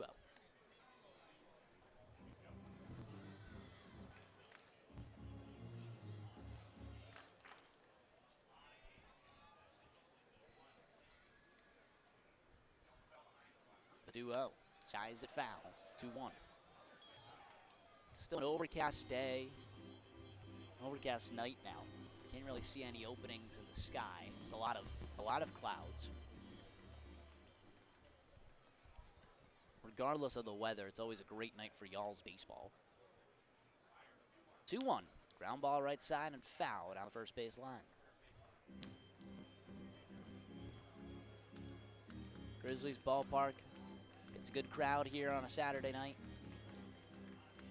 Still empty seats, but modest attendance. I wonder what they'll be tomorrow night. Greatest night in baseball. I wonder if they get a really good crowd for that. 2-2, swing and a miss.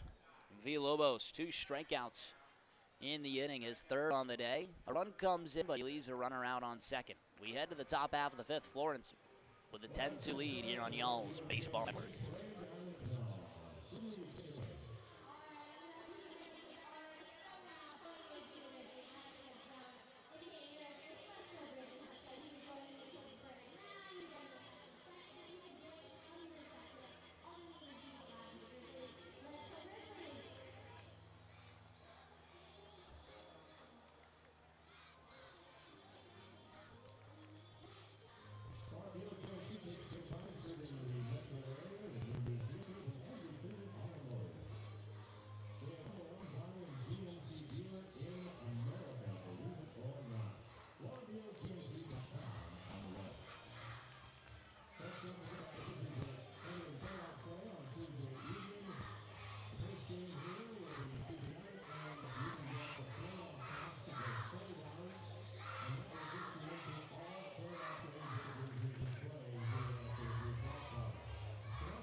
10-2, y'all's lead as we enter the top half of the fifth inning. Ed Johnson will lead us off. It's the top of the order coming up for the fourth time today. Johnson, Massey, Fuentes.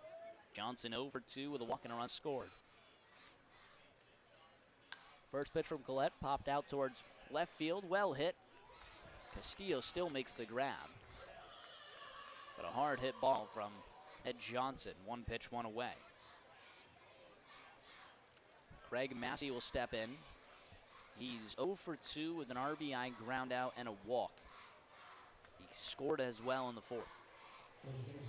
Florence played at 6 in the fourth inning to take a 10-2 lead. A lot of kids getting into this one. First pitch to Massey, an off-speed in there for a strike. It's Keegan Collette trying to give some extended relief for the Grizzlies' pen.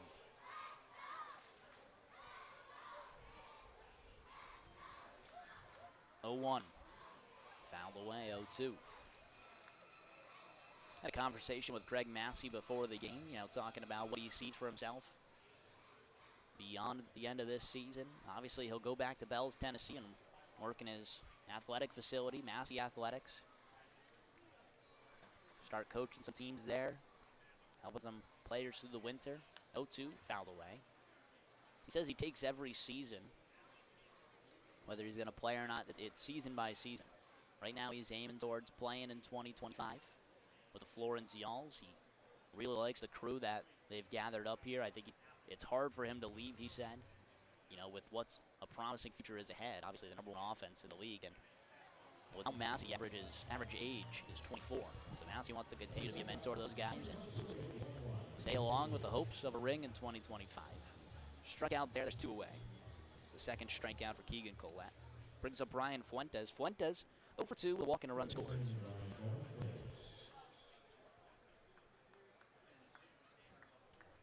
Top 3 of the order have not registered a hit, but they each have scored, as had every Florence Yall besides Sergio Gutierrez. Every Yall has been on base. The 1-0, swing and a miss, 1-1.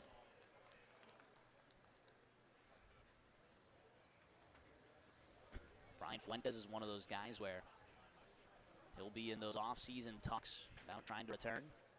1-1 is outside 2-1. Fuentes, free agent.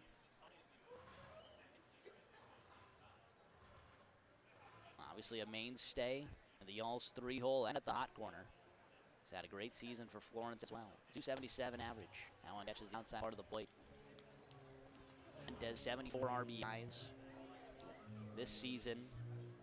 Last year, led the Yalls in hits, at-bats, and triple. 2-2 misses downstairs. He spent 2022 in Windy City. Got a 2-year contract with Florence. And we'll see, if he has inclinations to return to the Yalls or venture elsewhere. Gotta assume he's probably found a home for Florence. Payoff pitch misses upstairs. His second walk of the ballgame. Brings up Hank Zeisler.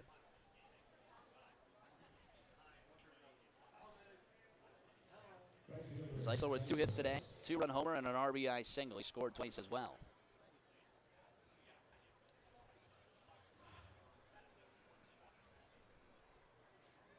New runner aboard and Fuentes. First pitch misses inside.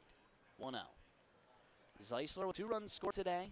And 79 runs scored on the season. It's a team high.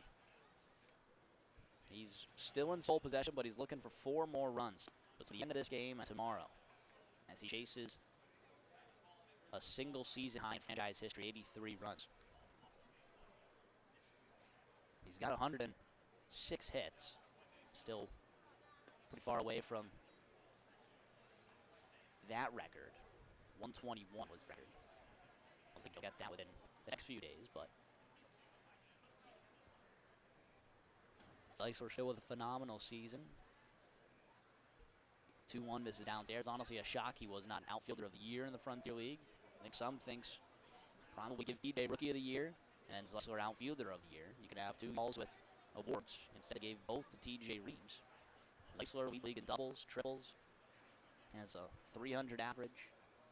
Leads the team in on-base percentage and OPS. Call strike on the outside part of the plate. Obviously leads the team in hits as well. Hit by pitches. There's a lot of good things while also playing multiple positions for Florence. Maybe that was his downfall. Playing first base as well as outfield. Runner takes off. That one skied out towards right center field. Well hit. Bryn working in towards the gap. He makes the grab. And that will end the inning. Y'all stranded runner on first to Brian Fuentes. We head to the bottom half fifth. They still got Tetsu lead here on Y'all's Baseball Network.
Bottom half of the fifth, Yonker Villalobos back out on the mound, his fifth inning of work. Top of the order due up for the Grizzlies. It's Gabe Holt, Victor Castillo, Pete Zimmerman. Florence with a 10-2 lead over the Grizzlies. Third time around the order for Villalobos. Here comes the 1-0 off speed in there for a strike 1-1. Holt today is 0 for 2. Still hitting .321 on the season. The 1-1. Ground ball up the middle and through for a base hit. He was due. Lead off runner aboard. That'll bring up Victor Castillo. He's 1 for 2. Villalobos trying to register for the win as it currently stands. Needs to finish this inning. Y'all's with a 10-2 lead.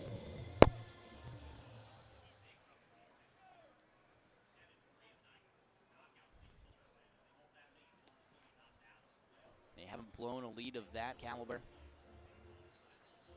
this season. Largest lead blown was 5. They've come back down. Anything possible at the park. 1-0 misses inside. 2-0.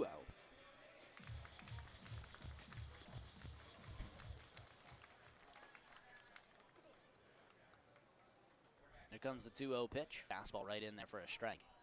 We'll see what lies ahead from Yonker Villalobos as we move towards next season. Villalobos out of Venezuela. He's been playing professional baseball since 2015. 2-1, off speed in there for a strike, 2-2. Was signed with the Marlins in 2015, advanced all the way to the Batavia Muck Dogs, which was low A. In 2019, he was released. Signed with the Venezuelan Professional League, and then in 2021 and 22, he played with the Y'all. 23, played at Lake Erie. 2-2. Skied it down the left field line, foul. We'll do it again. Yonker Villalobos, 209 and a third innings pitched.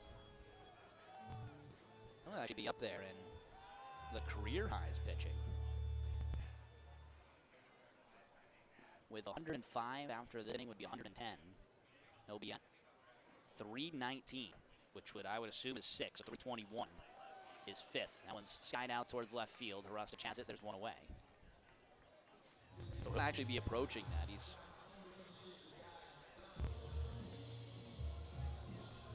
gonna be up there. 105 innings pitched on the dot for Villalobos.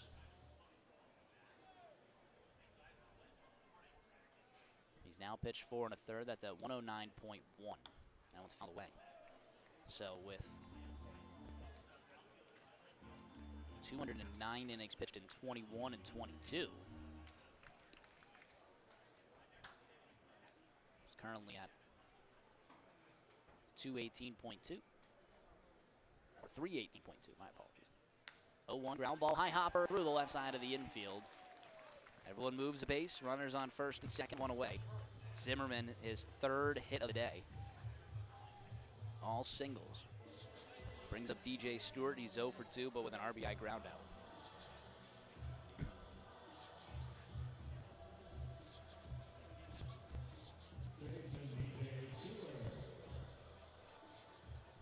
Yoniker has 4 wins this season. He had 12 from 2021 and 22, so he's got 16 wins in his career with the Yalls. That one's fouled away. The most wins is 37, but to enter the top 5, you need 21. Edgar Martinez picked up 2 wins. He's third all-time.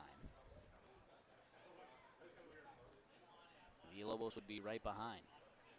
I guess that would make Kraus fourth, which would be 22. That one's fouled away. First base line, Messi going at it, runs out of room. 0-2, one away. Runners on first and second.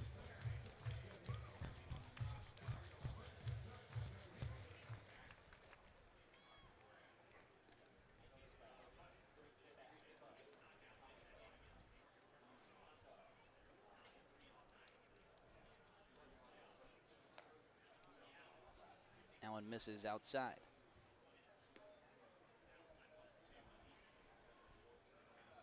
Villalobos, 254 strikeouts with the Yalls. He is 5th all time in franchise history. And he's picked that up today with his first strikeout. He tied it, broke it with the next one, and now is just adding on as he chases the 4th all time at 273, which I don't think he'll get to this season. 1-2. Ground ball right side. Davis slides. He can't get there. Bounces off his glove. Rounding third on his way home. Gabe Holt. Throw goes to plate. It's not in time. Slide attempt there for Dalton Davis. They're going to give it an RBI single from DJ Stewart. Runners at the corners. 10-3 ball game. There's one away. Brings up Kevin Kraus.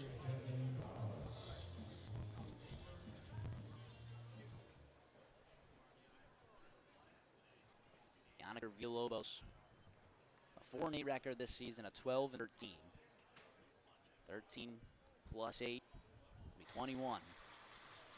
That would make him the career high leader in franchise history in losses, unfortunately.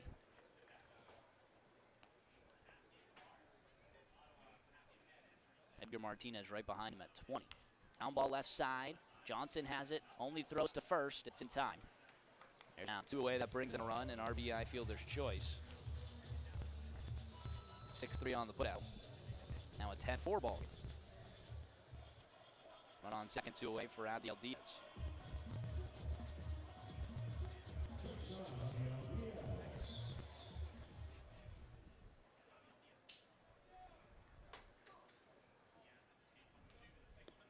Big swing and a miss there.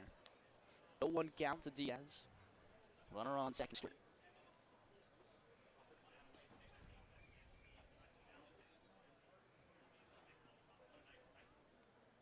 The 1 misses upstairs. 1-1.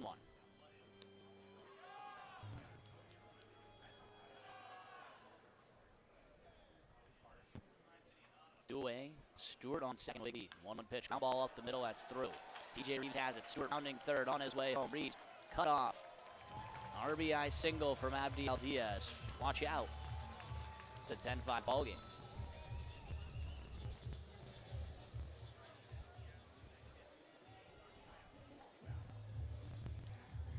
Villalobos limping here.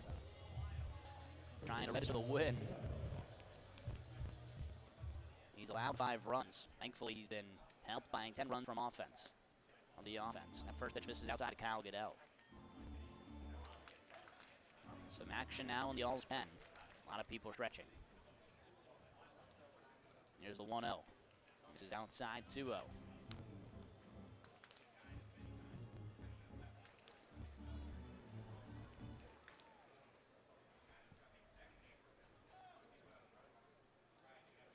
Pitch This is upstairs, 3-0.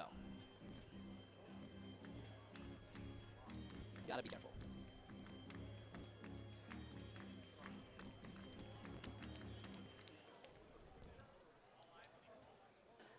3-0.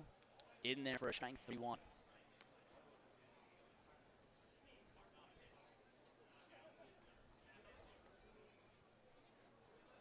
Florence's 9-run lead now down to 5. 3-1. Skies it down the left field line well. And Rustic at the track. He leaps and makes the grab, banging into the wall. And that will end the inning. Villalobos goes 5. The night probably done for lefty. Should be his last out in 2024. He gives up 3 runs in the 5th and transfers the runner on. 10-5 Florence lead as we head to top half of the 6th. We'll be right back on Y'all's Baseball Network.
Top half of the 6th inning. New pitcher out on the mound for the Gateway Grizzlies. It's right-hander Matt Hickey on the mound. Florence up 10-5. TJ Reeves at the plate. Reeves and Harustic. Big swing and a miss there from the 2024 Frontier League of the Year, TJ Reeves.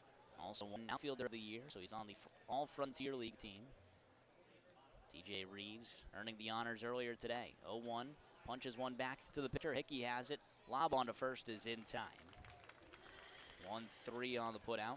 One away now for Zade Richardson, who's 0 for 1 but has reached base twice.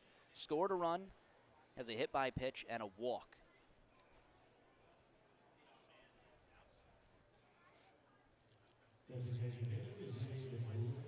Zade Richardson at the plate.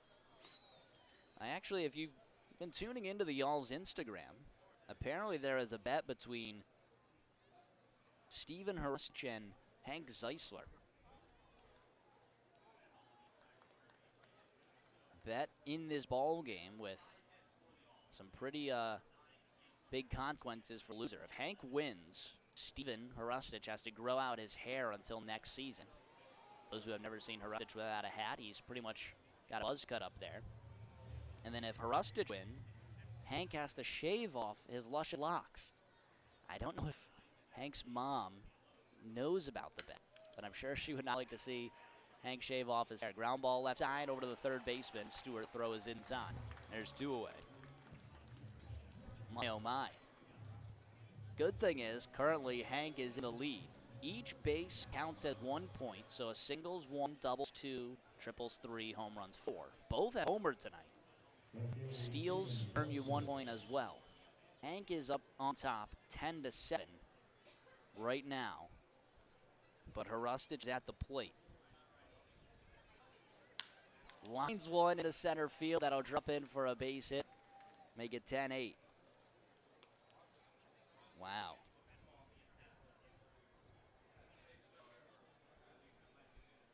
We'll have to wait and see on that bet. But Harustic has reached base 4 times today. Hank has been helped out from scoring twice as well, plus a 2-run homer and a single. And when runs inside, hits the elbow guard of Dalton Davis, he'll walk over to first, his 3rd time reaching base. 2 outs and 2 runners on, first and second now for Gutierrez.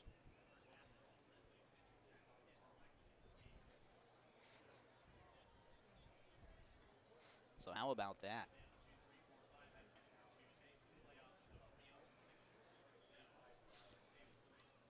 It's a 10-5 Florence lead. Gutierrez already with a double today. Looking to get his 2nd hit. He's reached base twice, walked his 2nd time around, and struck out Keegan Collette his last time up. First pitch, ground ball right side, now the first baseline and foul. We'll do this date in baseball hit in the next half inning.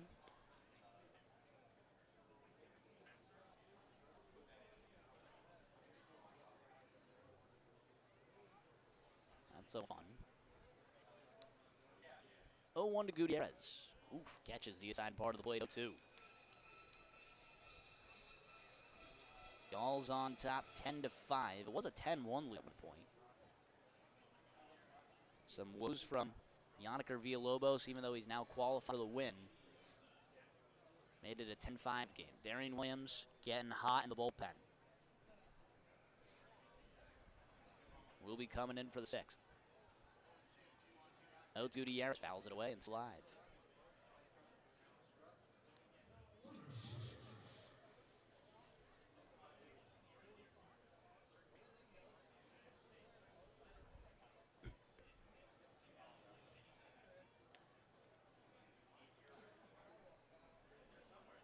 The 0-2 misses outside, 1-2.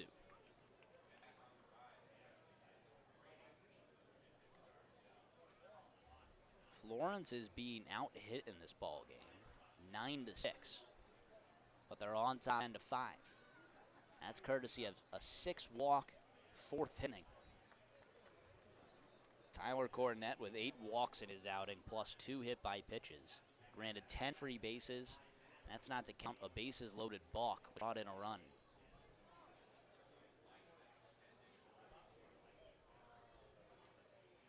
The 2-2, swing and a miss, bottom of the zone to Gutierrez. He's down on strikes and smashes his bat on the plate. In disappointment, shattered it. We head to the bottom half of the 6th. Y'all's leave 2 on. It's a 10-5 Florence lead. We'll be right back on Y'all's Baseball Network.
Bottom of the 6th, always brought to you by Titan Mechanical Solutions. Team of professionals are skilled in the fields of commercial and industrial service, maintenance, installation, pipe fitting, plumbing, and project management. Florence on top 10-5. It's also a Lee's famous recipe chicken pitching change. With a wing coming into the game, pick up the best wings in the Tri-State area. Lee's famous recipe chicken. Darian Williams in for Yannicker Villalobos, who will leave in line for the win. The score stays a Florence win. A 10-5 Y'all's lead. D. Will on the mound, 1-0 count to Dale Thomas. One runs inside, 2-0. Final line for Villalobos, 5 innings pitched, 9 hits, 5 runs. 1 walk and 2 strikeouts. Allen's in there for a strike, 2-1 Thomas.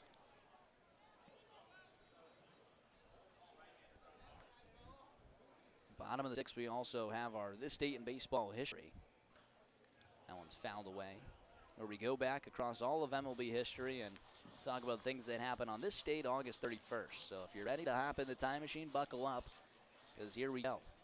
In 1906, August 31st, 1906, beset by injuries, the Tigers called up 46-year-old Sam Thompson out of retirement. Big swing and a miss there from Thomas. Williams comes all the way back, nabs his first strikeout. There's 1 away now for Cole Brand. So Sam Thompson comes out of retirement. He drives in 2 runs in a 5-1 win over the Browns. Thompson, who was 46 years old, had last played majors in 1898. So almost 10 years later, 8 years later, he's called out of retirement and delivers 2 runs in a 5-1 win. He appeared in 8 games and hit .226, so didn't do much after that, but still did the job in that 1 game. 1906, this date in baseball history, August 31st. How about that? I would love to see that happen today. Imagine the Phillies out of nowhere, you know, everyone's injured, they just call like Ryan Howard. That would restart his Hall of Fame count. That'd be amazing. 1-1 is upstairs. You know what would be really cool is if Barry Bonds came out of retirement and restarted his Hall of Fame count. The Giants or Pirates needed someone. 2-1 misses upstairs. 3-1. You really want to make it interesting. How about Pete Rose goes out of retirement and restarts the Hit Kings? I guess he's banned from baseball. So that couldn't happen. He's banned from baseball, but Barry Bonds could. That one misses upstairs. 5-pitch walk to Cole Brandon.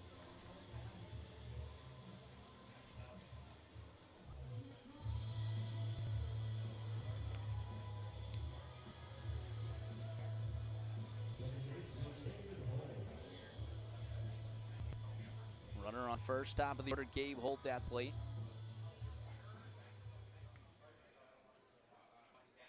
August 31st, 1950, Brooklyn's Gil Hodges tied a major league record by hitting 4 home runs against the Boston Braves in a Dodgers 19-3 rout. Hodges also added a single for 17 total bases in the game. Tied the major league record of 4 home runs. I don't think that's been beaten. I think it's still at 4 home runs. Back pick over at first, nothing going, a 1-1 count.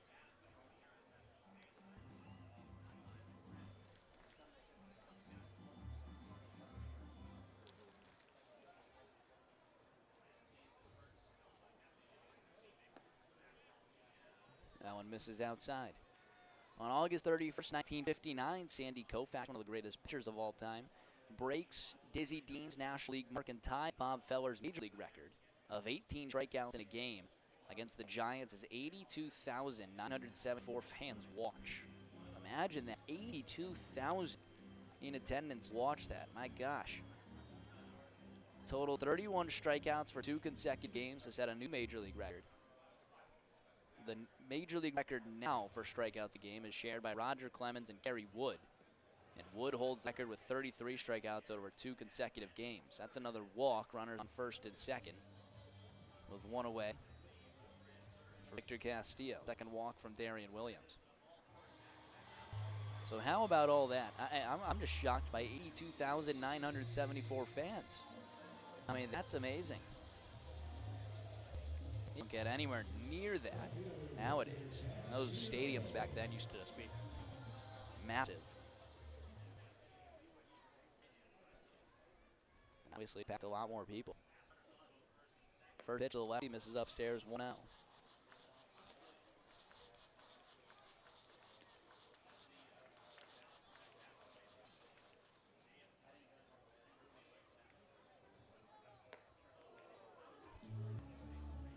This is an interesting one. 1968, 2-0 count. Steve Blass gets the first out against the Braves and then moves to left field as Roy Face relieves. Face retires Felix Millan. Sorry, reading this off the computer. and ties Walter Johnson's Major League record of 802 pitching appearances with one club. Blast then comes back in, and the Pirates go on to win 8-0. Later in the game, the Pirates announced the sale of Face to the Tigers, so they brought him in for just 1 out. Blast went to left field because he didn't leave the game.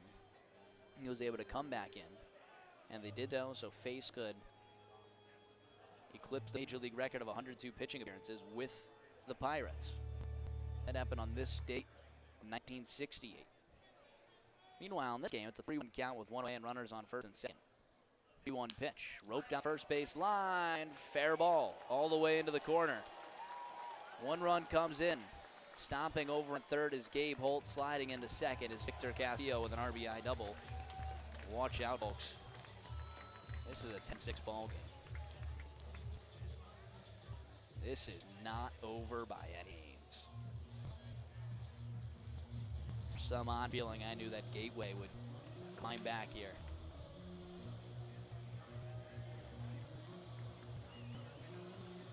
Dio trying to escape. He's got just the 1 out, but at the plate, Pete Zimmerman, 6 homers his last 5 games against Florence. I could say last 4. He doesn't have a home run in this game. It's 3 for 3 in this game. 3 singles and a run scored. First base is open. It's not even a hesitation for me. I throw up 4 and walk him over there. I do not pitch to this guy. Zimmerman homered off of Williams back in. Actually, never mind. That was Matt Workington. It was Darian Williams who led up a home run to Matt Workington. Very similar builds, Workington and Zimmerman. Both plagued the Aussies last 2 weeks. 0-2 count quickly to Zimmerman. How about this? D-Will fighting against Zimmerman. Let's see how he tries to finish him off. The 0-2 fell away. It's a 10-6 all lead. They're only up by 4 runs.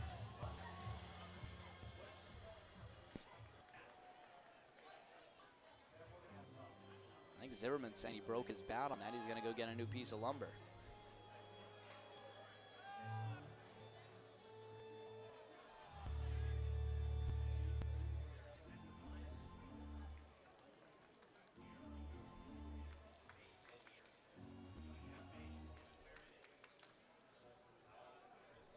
Second and third, 1 away, 0-2 count. Williams from the stretch, 0-2. This is inside.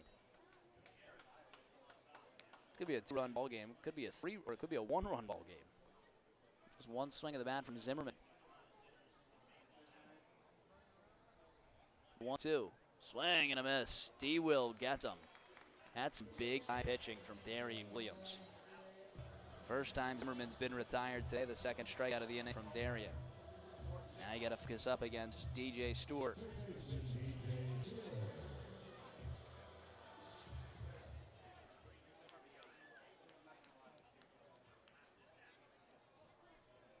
First pitch. Corks one into left field. Shallow left. In comes Harustich. He dives and he can't get there. It's off his glove.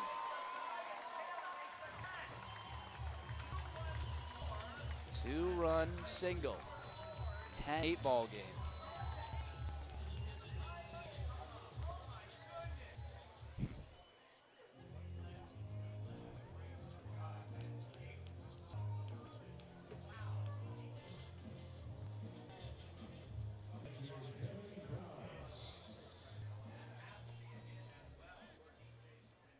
Kevin Krause at the plate, runner on first, 10-8 ball game. It was 10-1 at one point, Folk. That one's in there for strike.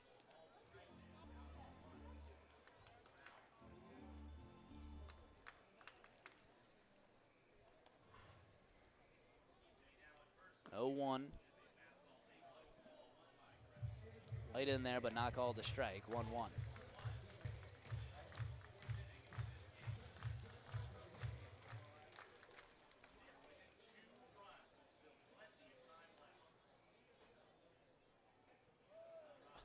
Another one right there. 2-1. That's got to be a strike. It's actually 3 strikes. Get him out of here. Instead, it's a 2-1 count. Kevin Krause at the plate. 2-1 pitch. Blows it by him. Strike 4. 2-2. Come time at the plate. Let's continue with this day in baseball history. 1990, the Ken Griffeys, Griffey Jr. and Griffey Sr., Jr. in center field, senior in left field, become the first father-son combination in Major League history to play as teammates. They each go 1 for 4 in Seattle's 5-2 win. That one sky to center field. Well, Reeves go back at the track with room. He makes the grab. Nightmare's over. 3 runs come across. Hold on to your hats, folks. This is going to be a doozy one. Florence on top 10-8. Trying not to let a 9-run lead slip their grasp. We'll go to the 7th. We'll be right back on Y'all's Baseball Network.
New pitcher into the game for the Gateway Grizzlies, Leone De La Cruz, the right-hander for Gateway. Against the top of the order for Florence, looking for some insurance. They get 3 innings to go. They're up 10-8. That was a 10-1 lead at one point, so we're holding on for dear life. It's a 1-0 count to Johnson. Johnson looking for his first hit. 0 for 3 today with a walk and a run scored. 1-0 in there for strike. 1-1. De La Cruz has had the Y'all's number. Picked up 2 saves against them the last time we were here at Gateway. That was in a Grizzly sweep of the Y'alls. 1-1, swing and a miss, 1-2. Florence hasn't scored since their 4-run 6th. Or, sorry, 6-run 4th. They're almost being doubled in the hit column. 6 hits to 11. And that's not to say that they aren't hitting, because in one inning they had 6 walks. They just weren't given anything to hit. That's kind of that story there. They had free passes when Tyler Cornett was on the mound alone. 9 walks and 12 free bases now with 3 hit by pitches. Oh, wow. Called, delayed, strike 3 from Manuel Flates. Continues to flip behind the plate. There's 1 away.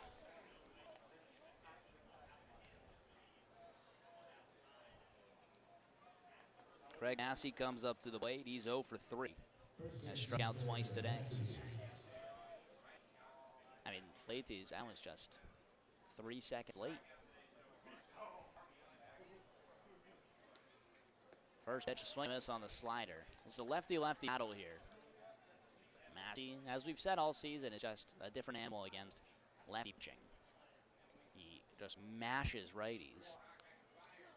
Hit around a .50 against lefties. That one's found away 0-2. Kent Clement warming up in the pen for Florence. Interested to see how they attack this. 0-2 misses upstairs. 1-2. Florence is, set kind of for a bullpen day tomorrow after 4 innings tie good. So they'll need some pitching. That one misses outside. It was great that they had a 10-1 lead and could have sent Villalobos, if he was effective, out for as long as he wanted. But he was not. Left in a 10-5 ball game. D-Will comes in, who usually only goes 1 inning, but he gave up 3 runs. And now you're left with 3 innings to cover. Kleiman and Terwilliger in the pen. I guess Pori too. He started before. 2-2 swinging this. Back-to-back Ks. Florence has struck out 3 times in a row, dating back to the bottom or top of the 6th.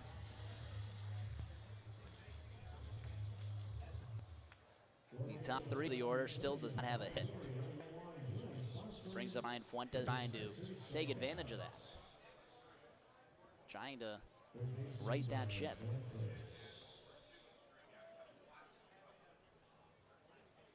Got to assume one of Kleiman or Terwilliger will go 2 innings. That one's in there for a strike. 0-1.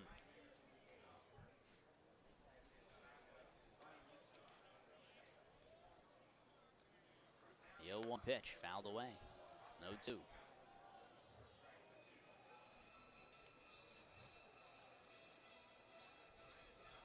Called time at the plate from Fuentes.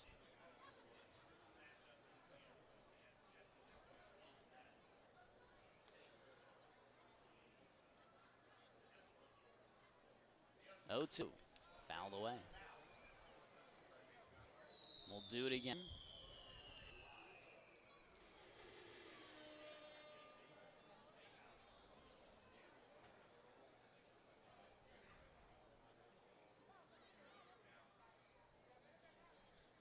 The 0-2 pitch misses downstairs. 1-2.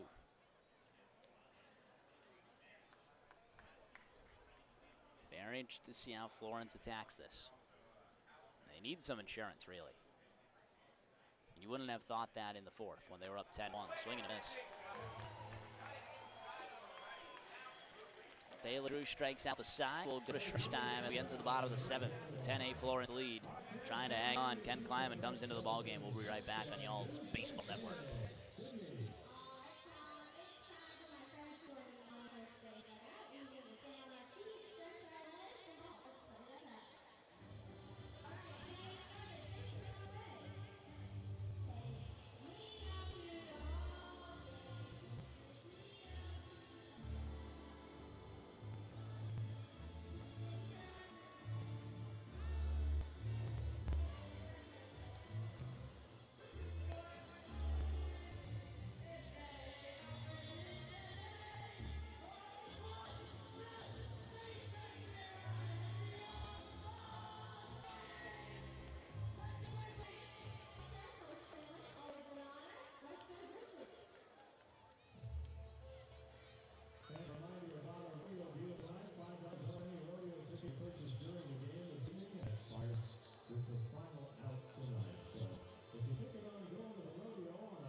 Stretch time at Grizzlies Ballpark.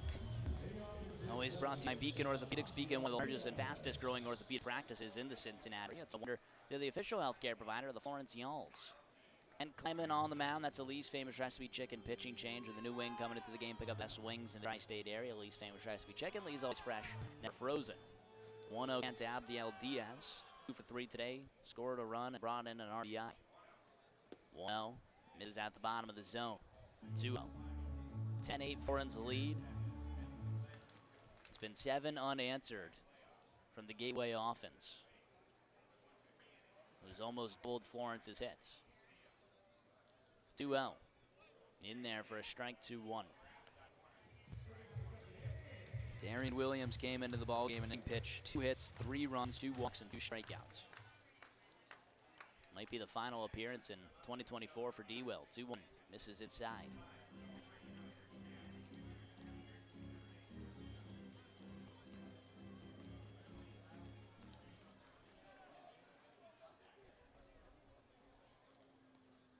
Here comes the 3-1 pitch. Line drive over to the second baseman, Dalton Davis. That's a nice first out. Diaz was mashing at the plate. Then bring up Kyle Goodell, who's over 3.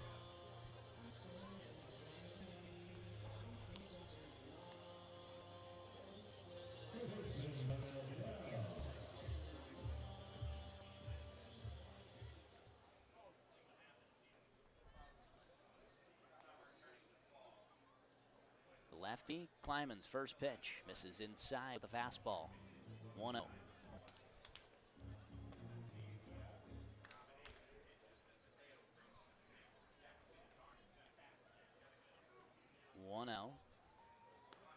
This is inside 2-0.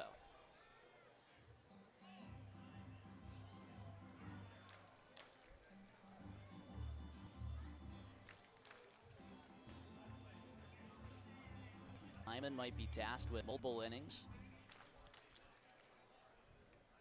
Call time at the plate. 2-0 count.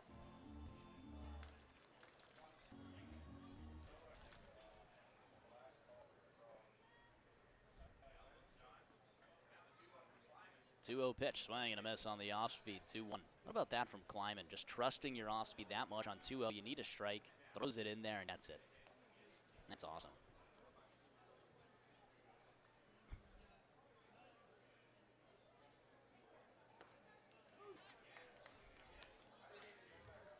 Two-two count after a swing and a miss there. Got some exciting things happening in the playoffs. The East Division, I believe, is wrapped up. Swing and a stop of the zone. Kleiman comes all the way back, picks up his first strikeout and second out of the inning. And brings up Dale Thomas. We'll look at our out-of-town scoreboard in the 8th.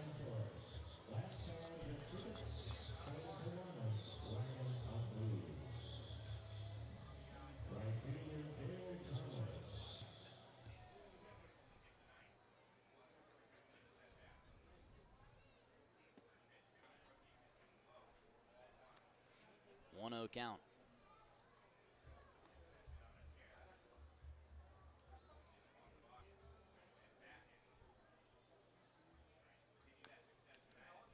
That one's fouled away.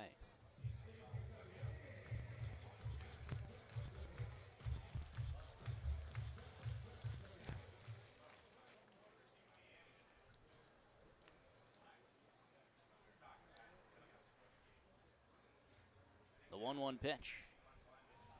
This is downstairs.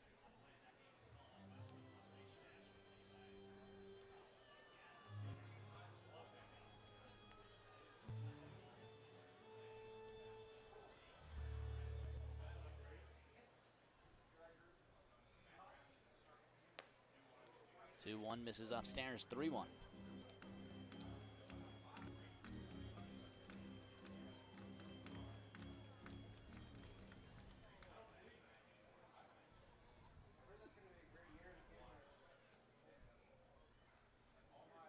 Three-one pitch. In there for a strike, a full count.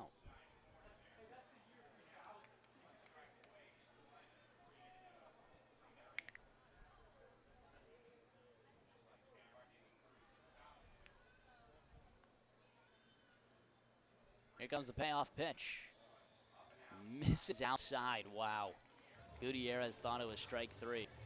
A full count walk to Dale Thomas. That'll bring Cole Brannon. I thought that was strike 3 as well.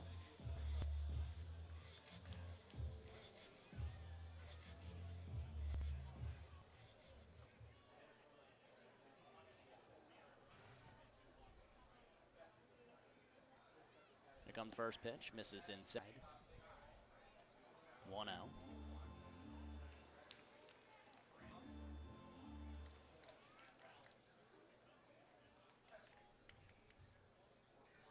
Runner takes off. The 1-0 pitch, skies it foul. They'll have to retreat back to first. Y'all's on top 10-8. It's a 1-1 ball game, or 10-8, it's a 1-1 count. 2 away. Grizzlies with 11 hits, Florence with 6. It was a 10-1 ball game after a 6-run 4th inning. Gateway has responded with 7 unanswered.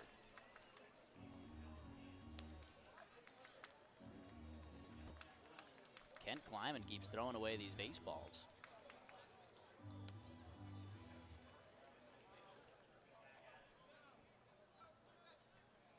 Now he's talking to the home plate umpire. Kleiman's got to be careful here.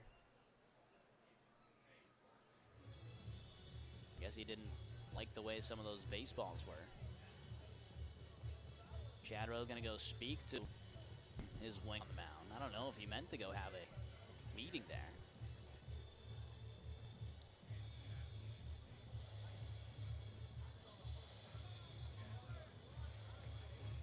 Obviously he's not pulling Kleiman. Usually we only see Rhodes out there when he's pulling someone. There's no one warming up. Just trying to settle down the big lefty.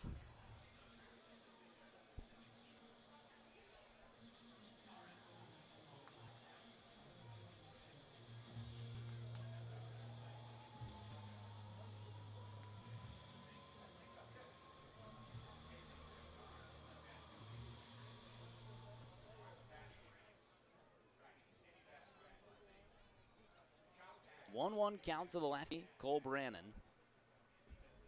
2 away. The 1-1 pitch, swing and a miss inside part of the plate, 1-2.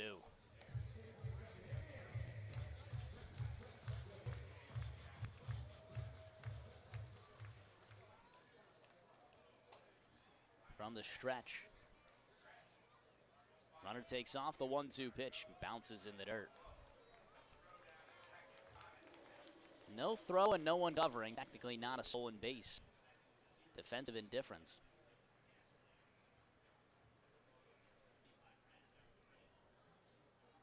But a runner on second now.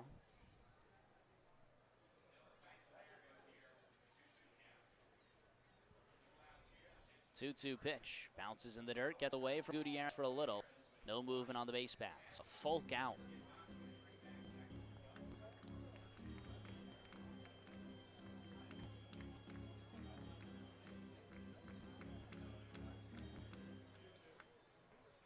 My heart will enjoy the final out after 95 games. It's been fun. It's consistently racing. That one's punched out towards left field. Well hit. Hrustic back at the track. Out of here.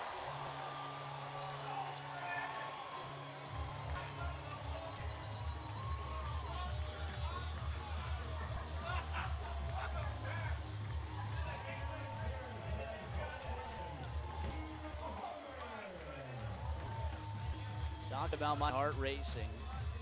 These Gateway broadcasters might be in Game 7 of the World Series. It's a 10-10 game. They've come all the way back from down 10-1. And an unlikely person to do it, Cole Brannon. Didn't have a hit today. Not a home run guy. Take Kleiman deep to tie the game. 9 unanswered. This is with 2 outs. Top of the order and Gabe Holt. Yonder Villalobos win erased. The loss arranged for Tyler Cornett. A new ball game.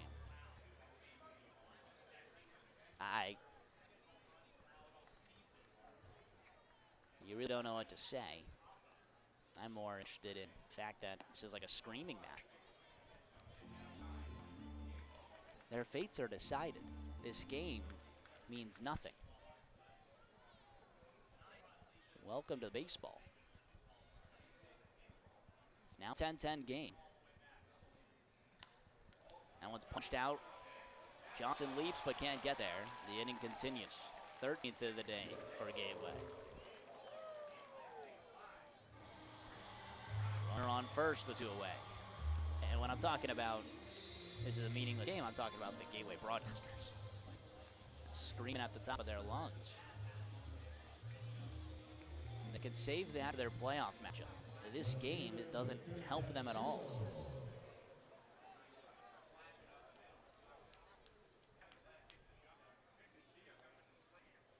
First pitch, a big swing and a miss there from Victor Castillo.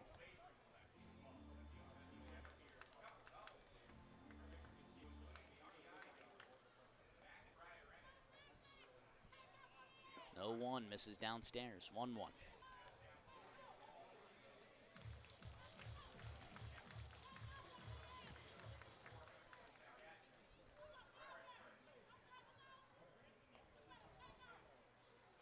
The 1-1 pitch, fouled away. 1-2. The largest lead that Florence has blown this season, and they've done so by 4 runs. Their previous highest was 5.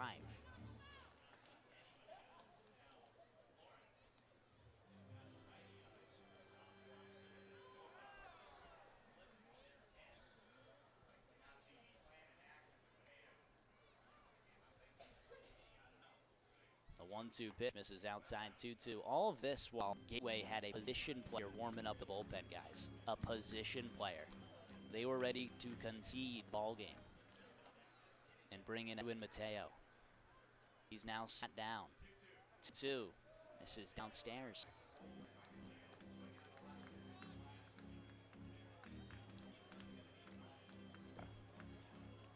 You do not want to face Pete Zimmerman. Pickoff attempt, nothing going. Ross Thompson's warming up the pen, and I want him to face Pete Zimmerman.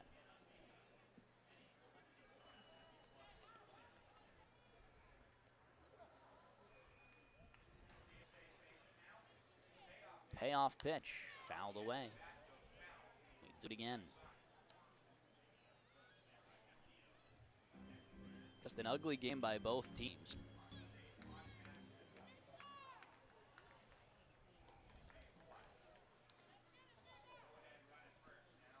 Payoff pitch, fouled away. Climbing, trying to put him away.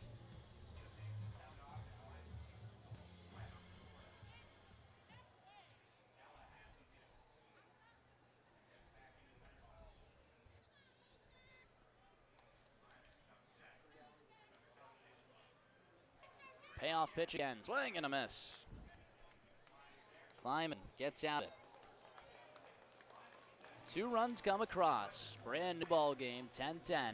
We head to the top of the 8th. Florence hasn't scored since the 4th time to change that. We'll be right back on y'all's Baseball Network.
Top of the 8th, brand new, 10-10 ball game. Hank Geisler, TJ Reeves, Zayde Rich plate. Heart of the order for Florida's first pitch, misses up there. No.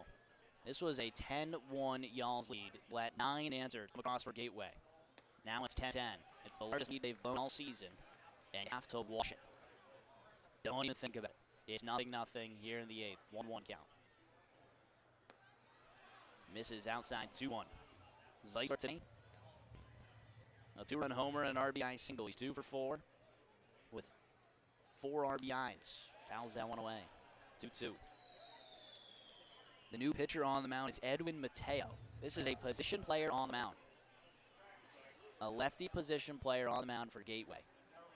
He pitched a third of an inning with Sussex County earlier this year. 2-2, fouled away. So this is the type of guy you can't let beat you.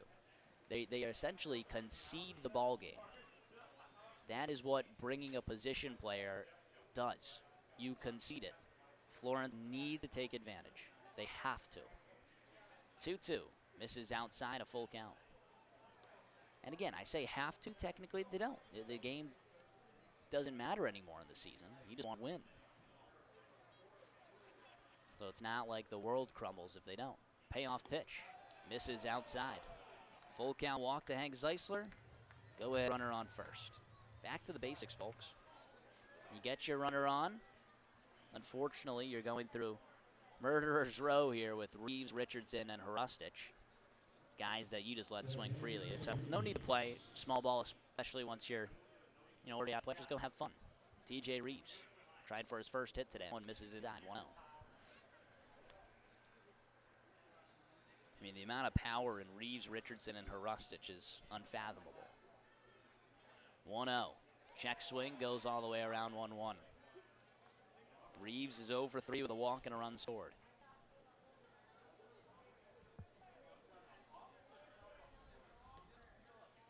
Zeisler. The big lead at first. That one catches the inside part of the plate, 1-2. For what it's worth, Mateo is definitely throwing better than I would say an average position player.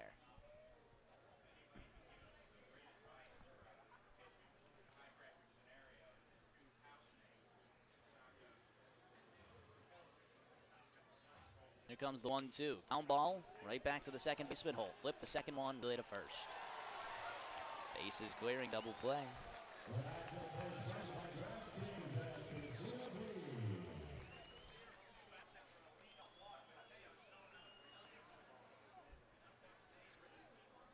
Florence will send Ross Thompson to the mound at the bottom of the 8th.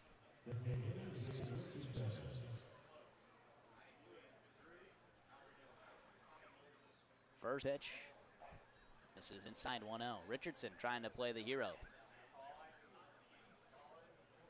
Homered twice back here. Now misses upstairs.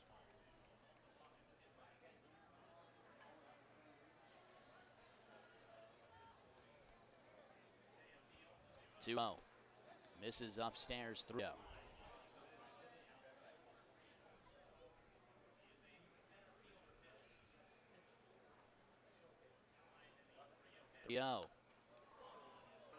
Free swing, Reeves fouls it away, 3-1. Not Reeves, Richardson.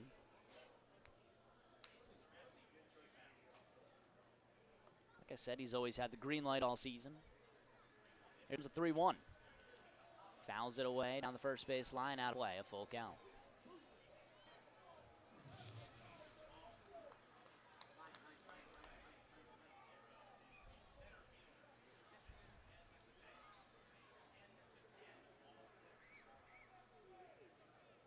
Here comes the payoff pitch. Sends it high towards right field. Thomas coming in, makes the grab. A 1-2-3 inning for the position player, Edwin Mateo. Florence continues to sputter on the offense. 4 shutout innings. They haven't scored since the 4th. We go to the bottom of the 8th. Ross Thompson coming in. We'll be right back on y'all's Baseball Network.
Ross Thompson, your least famous recipe chicken pitch exchange. In a 10-10 ball game, the best hitter in the Grizzlies line up at the plate. Goody Aaron's immediately going to call time and go talk to Ross Thompson, maybe some trouble over signs. Pete Zimmerman is bred for moments like this. He has 6 homers in his last 5 games. Ross Thompson has allowed the most home runs this season by any Y'all's pitcher. Yeah, that's not true. Yannick Villalobos has allowed the most home runs, 15. Ross Thompson second with 10.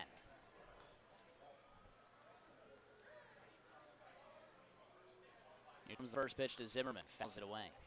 Darian Williams took care of Zimmerman, struck him out using the cheddar. We'll see how Ross Thompson battles with 0-1 count.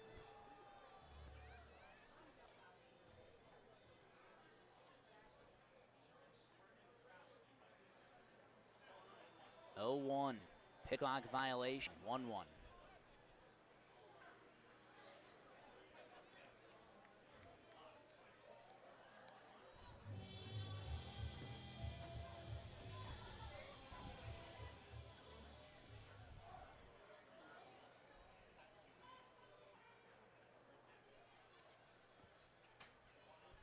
From the stretch, 1-1, swing and a miss, stop of the zone, wow. Zimmerman off the races. 1-2.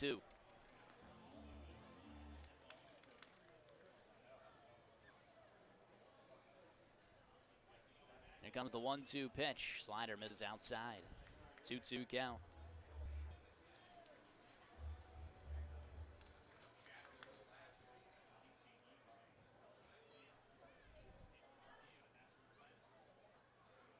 Two. Guys it in the air, shallow left field. In comes Hurust, out goes Johnson. Hurust with the call. One way. Big timeout. Zimmerman. That'll bring DJ Stewart. There's no snuff either. He's got 3 RBIs. He's got 4 RBIs on a 2-for-4 night.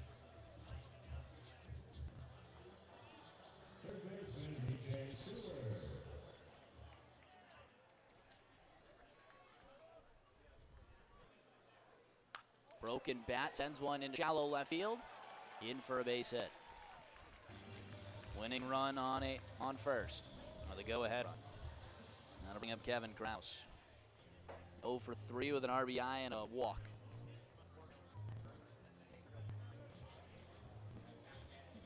Tate Wargo into pinch run.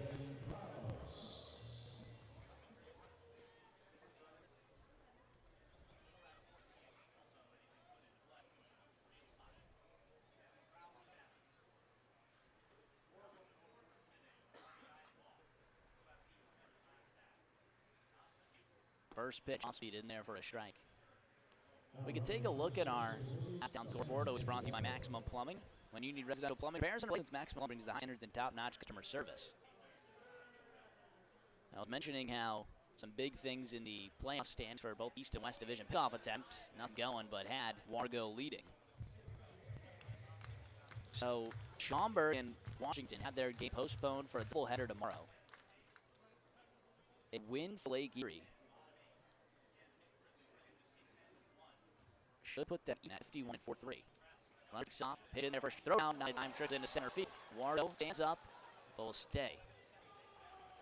Set up to count, 1 away with a runner on second.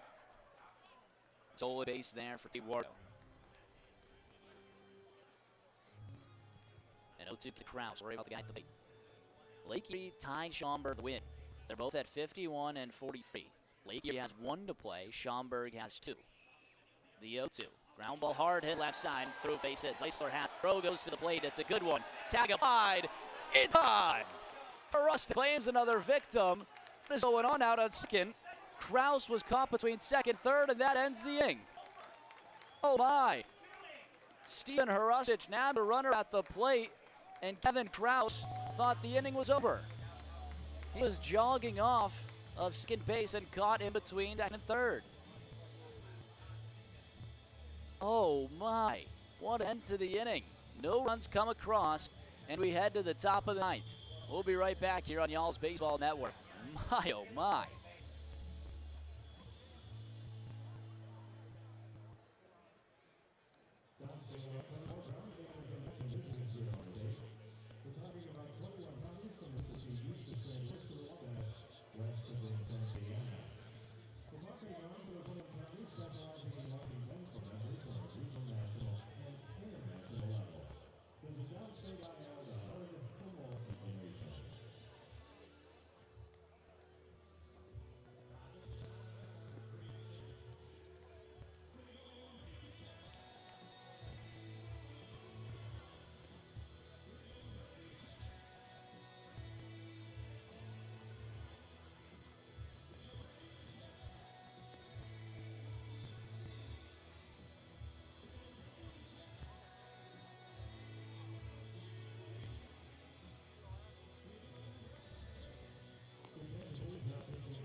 Top of the ninth, a 10-10 ball game here between the Yalls and the Grizzlies.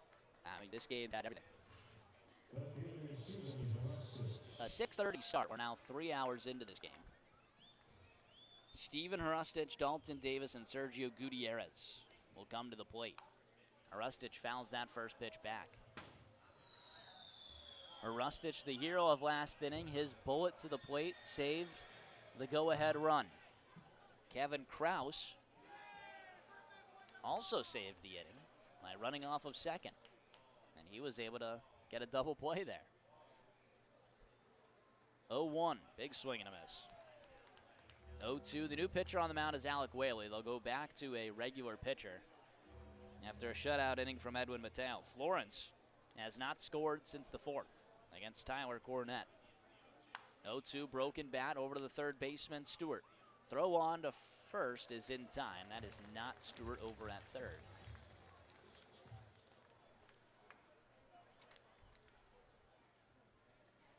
I don't think that's Tate Wargo either.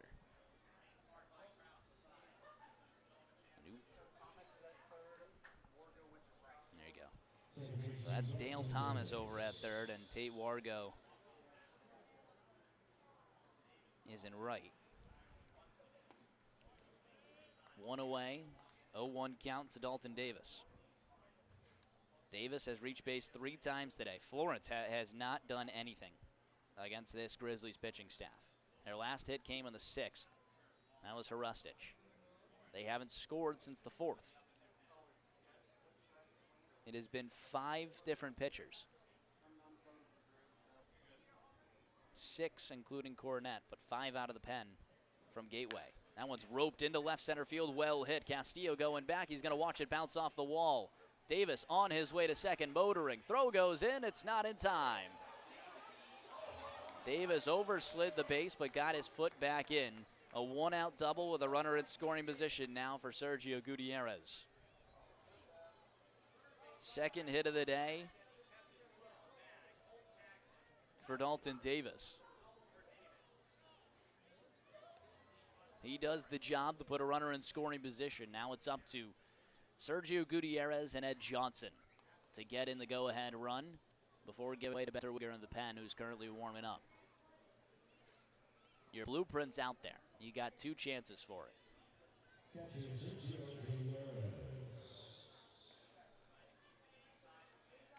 Gutierrez 1 for 3 with a double his first time around and a walk. Davis, big lead at second. First pitch, roped down the first base line, but way foul. He was on top of it at least.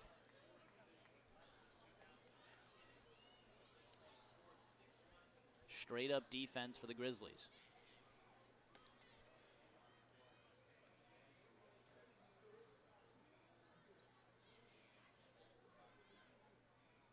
The 0-1, swing and a miss. Gutierrez quickly down 0-2. He's been here plenty of times before. Gutierrez second on the team in strikeouts. He's already struck out twice today. Trying not to make it 3.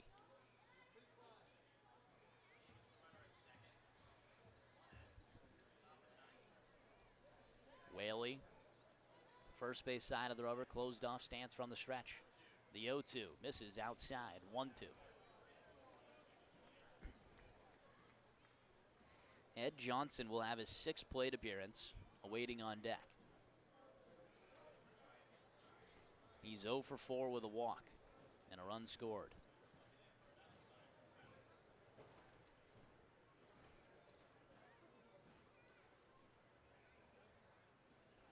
One, 2. Popped up in the infield. The catcher, Krause, going at it. There's some missing. It drops. A fair ball. Davis on his way to third. Oh, my. It's like what we saw in Joliet against Joliet. Runner was already at first, so it's not going to be a foul ball as it bounced into foul territory. That is one where Kevin Krause, behind home plate, didn't go for the ball. The pitcher comes in. The pitcher should never catch the ball in the history of baseball. So it's Alec Whaley on the mound, and he's with his arms in the air. Why is no one going for it? In rushes Goodell. Whaley tries to get it. He falls while trying to catch an infield pop that's a few feet in front of home plate. And a nightmare scenario. Runners at the corners, one away. That goes down as a base hit for Gutierrez. But a mental mistake from the Grizzlies' infield defense. That's Kevin Krause's ball every day, including Sunday.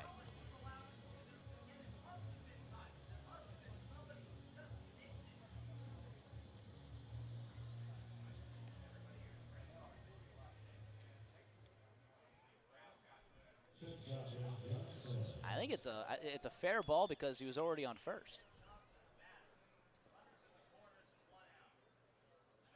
Johnson shows bunt. It goes back. Throw goes to the plate. Tag applied. Wow, what is going on?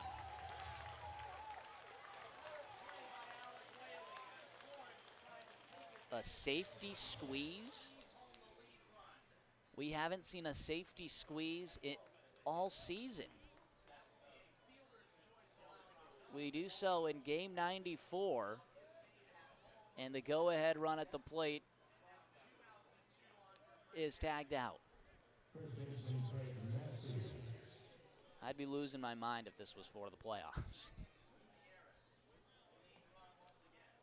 Massey at the plate now. First pitch. Connects outside part of the plate.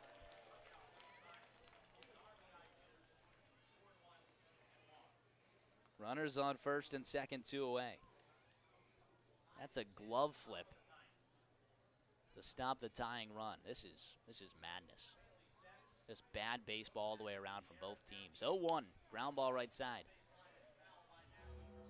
Bad from the Grizzlies to have a 6-run fourth, and they went down 10-1. Bad from the Yalls to allow them back into the game, 10-10. Drops in the outfield, drops in the infield, and then a safety squeeze with the go-ahead runner on third and the top of your order up for the first time in 2024. You got it all, folks. The 0-2 misses outside. I mean, that wasn't even a suicide squeeze. Suicide squeeze, Harastich would have been breaking.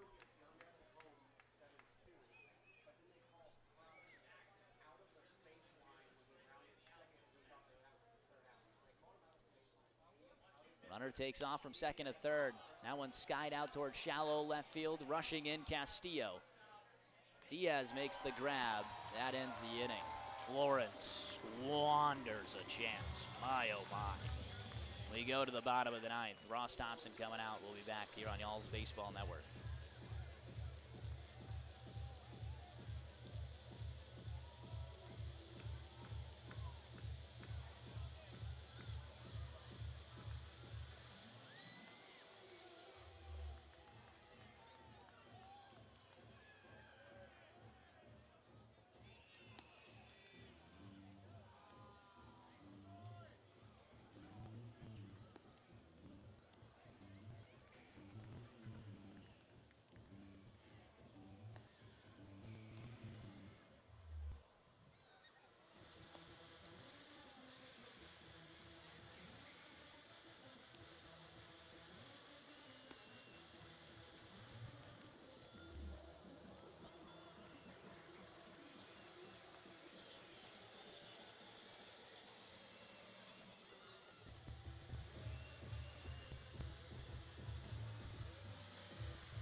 Ross Thompson still on out. Adiel Diaz leads us up to 10-10 ball game.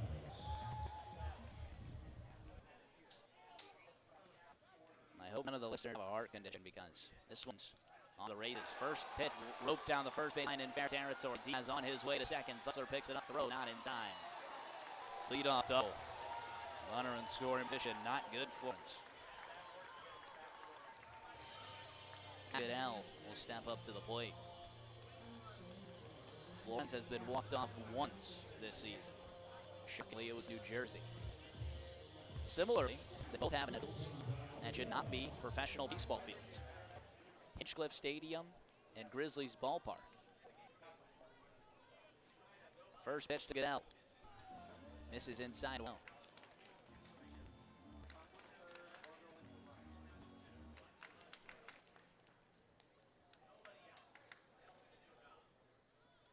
Here comes the 1-0.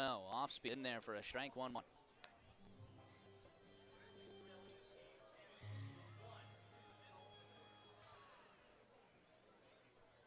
Shocked Kyle Goodell hasn't shown bunt yet.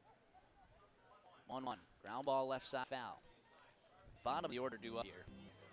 I think you'd rather take the bet that the bottom of the order would fly out versus hit a single to score a runner from second. It's now 2.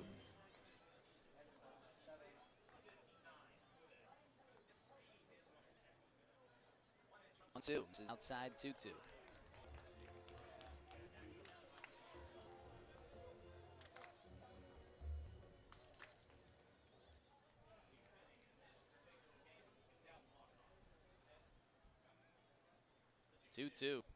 Misses downstairs, a full count.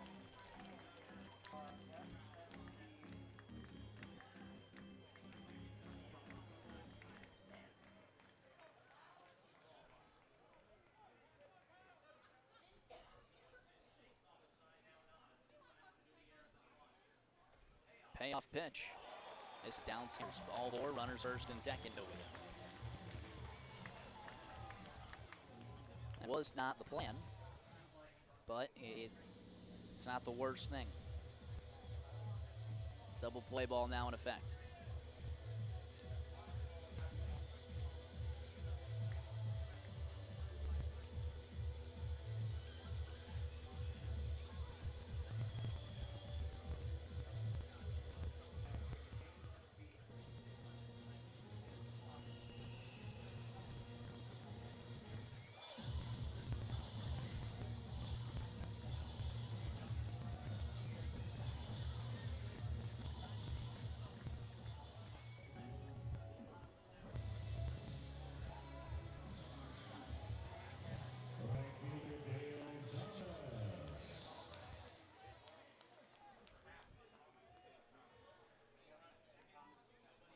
Pickoff attempt, nothing going. It's Dale Thomas at the plate. Waiting on deck, the guy that tied the ball game, Cole Brannon, with a 2-run homer. Runners first at second, nobody out, 10-10 ball game. First pitch, in there for a strike. Ben Terwilliger continues to warm up.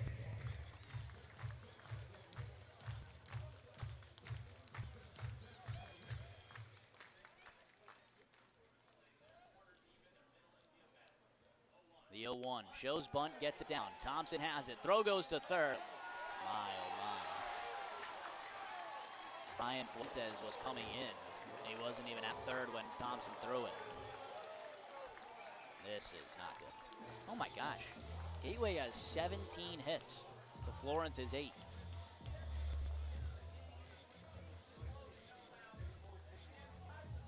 Bases loaded, nobody out. Cole Brannon at the plate.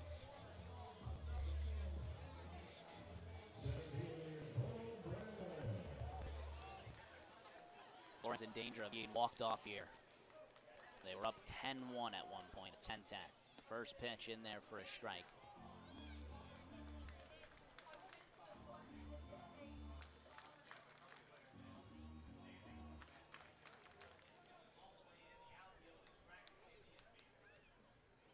Here's the 0-1, swing and a miss. 0-2.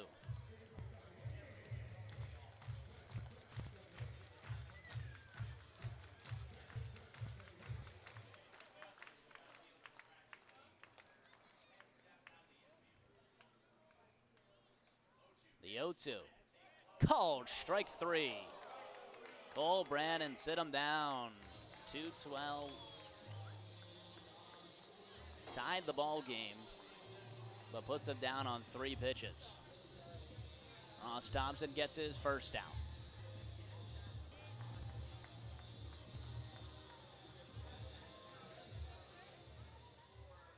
Infield going to come in. Gutierrez is going to go talk to his wing. There's one away now with the bases loaded. This game continues to amaze me. Even when you thought the Yalls are out, technically they still have a chance here with an inning-ending double play. That's a big time out there from Ross Thompson.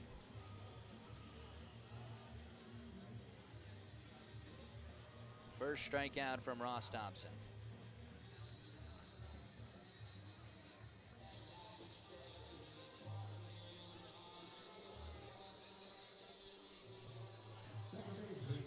Gabe Holt at the plate.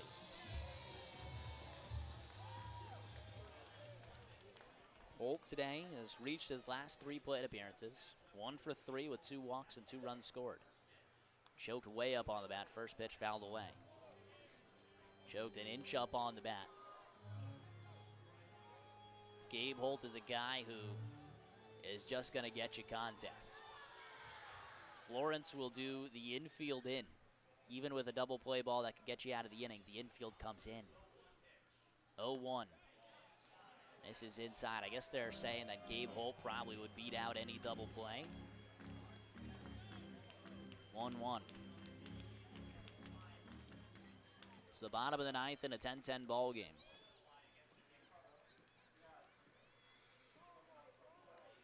Here comes the 1-1 pitch. Ground ball right side through. Game over. Gabe Holt walks him off. And the Grizzlies celebrate here in a game that meant nothing. And the broadcasters have won Game 7 of the World Series.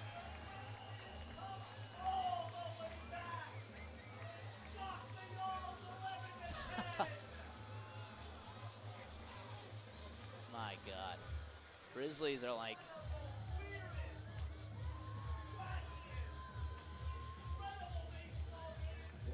20 games over 500, and they shocked the Yalls, who are 5 games out of 500, or 5 games below 500. That's not true. Yalls lose a tough one, but folks, the sun will come up in the morning. They lose 11-10. Would have been nice to get a win, but again, the season was already decided. Florence will do it again tomorrow. We got one more game to play, guys. One more, trying to end it with a series win. It's going to be a fun one tomorrow, folks. It really will. Florence Yalls trying to do something that hasn't been done in baseball history, where they're going to have 8 players. Obviously, they'll have 9 players, but they're going to have 8 players play all 8 positions besides pitching. The pitching will stay regular, but they'll try and have some fun with a bunch of players out of position and doing some great things. So tune in tomorrow. It's a 6:05 start on a getaway day on a Sunday. The final game of the season, Grizzlies decided to have a night game for no reason when they could have the fireworks tonight after a walk-off win. We'll be able to throw toilet paper at the stadium, which is somehow a professional ballpark.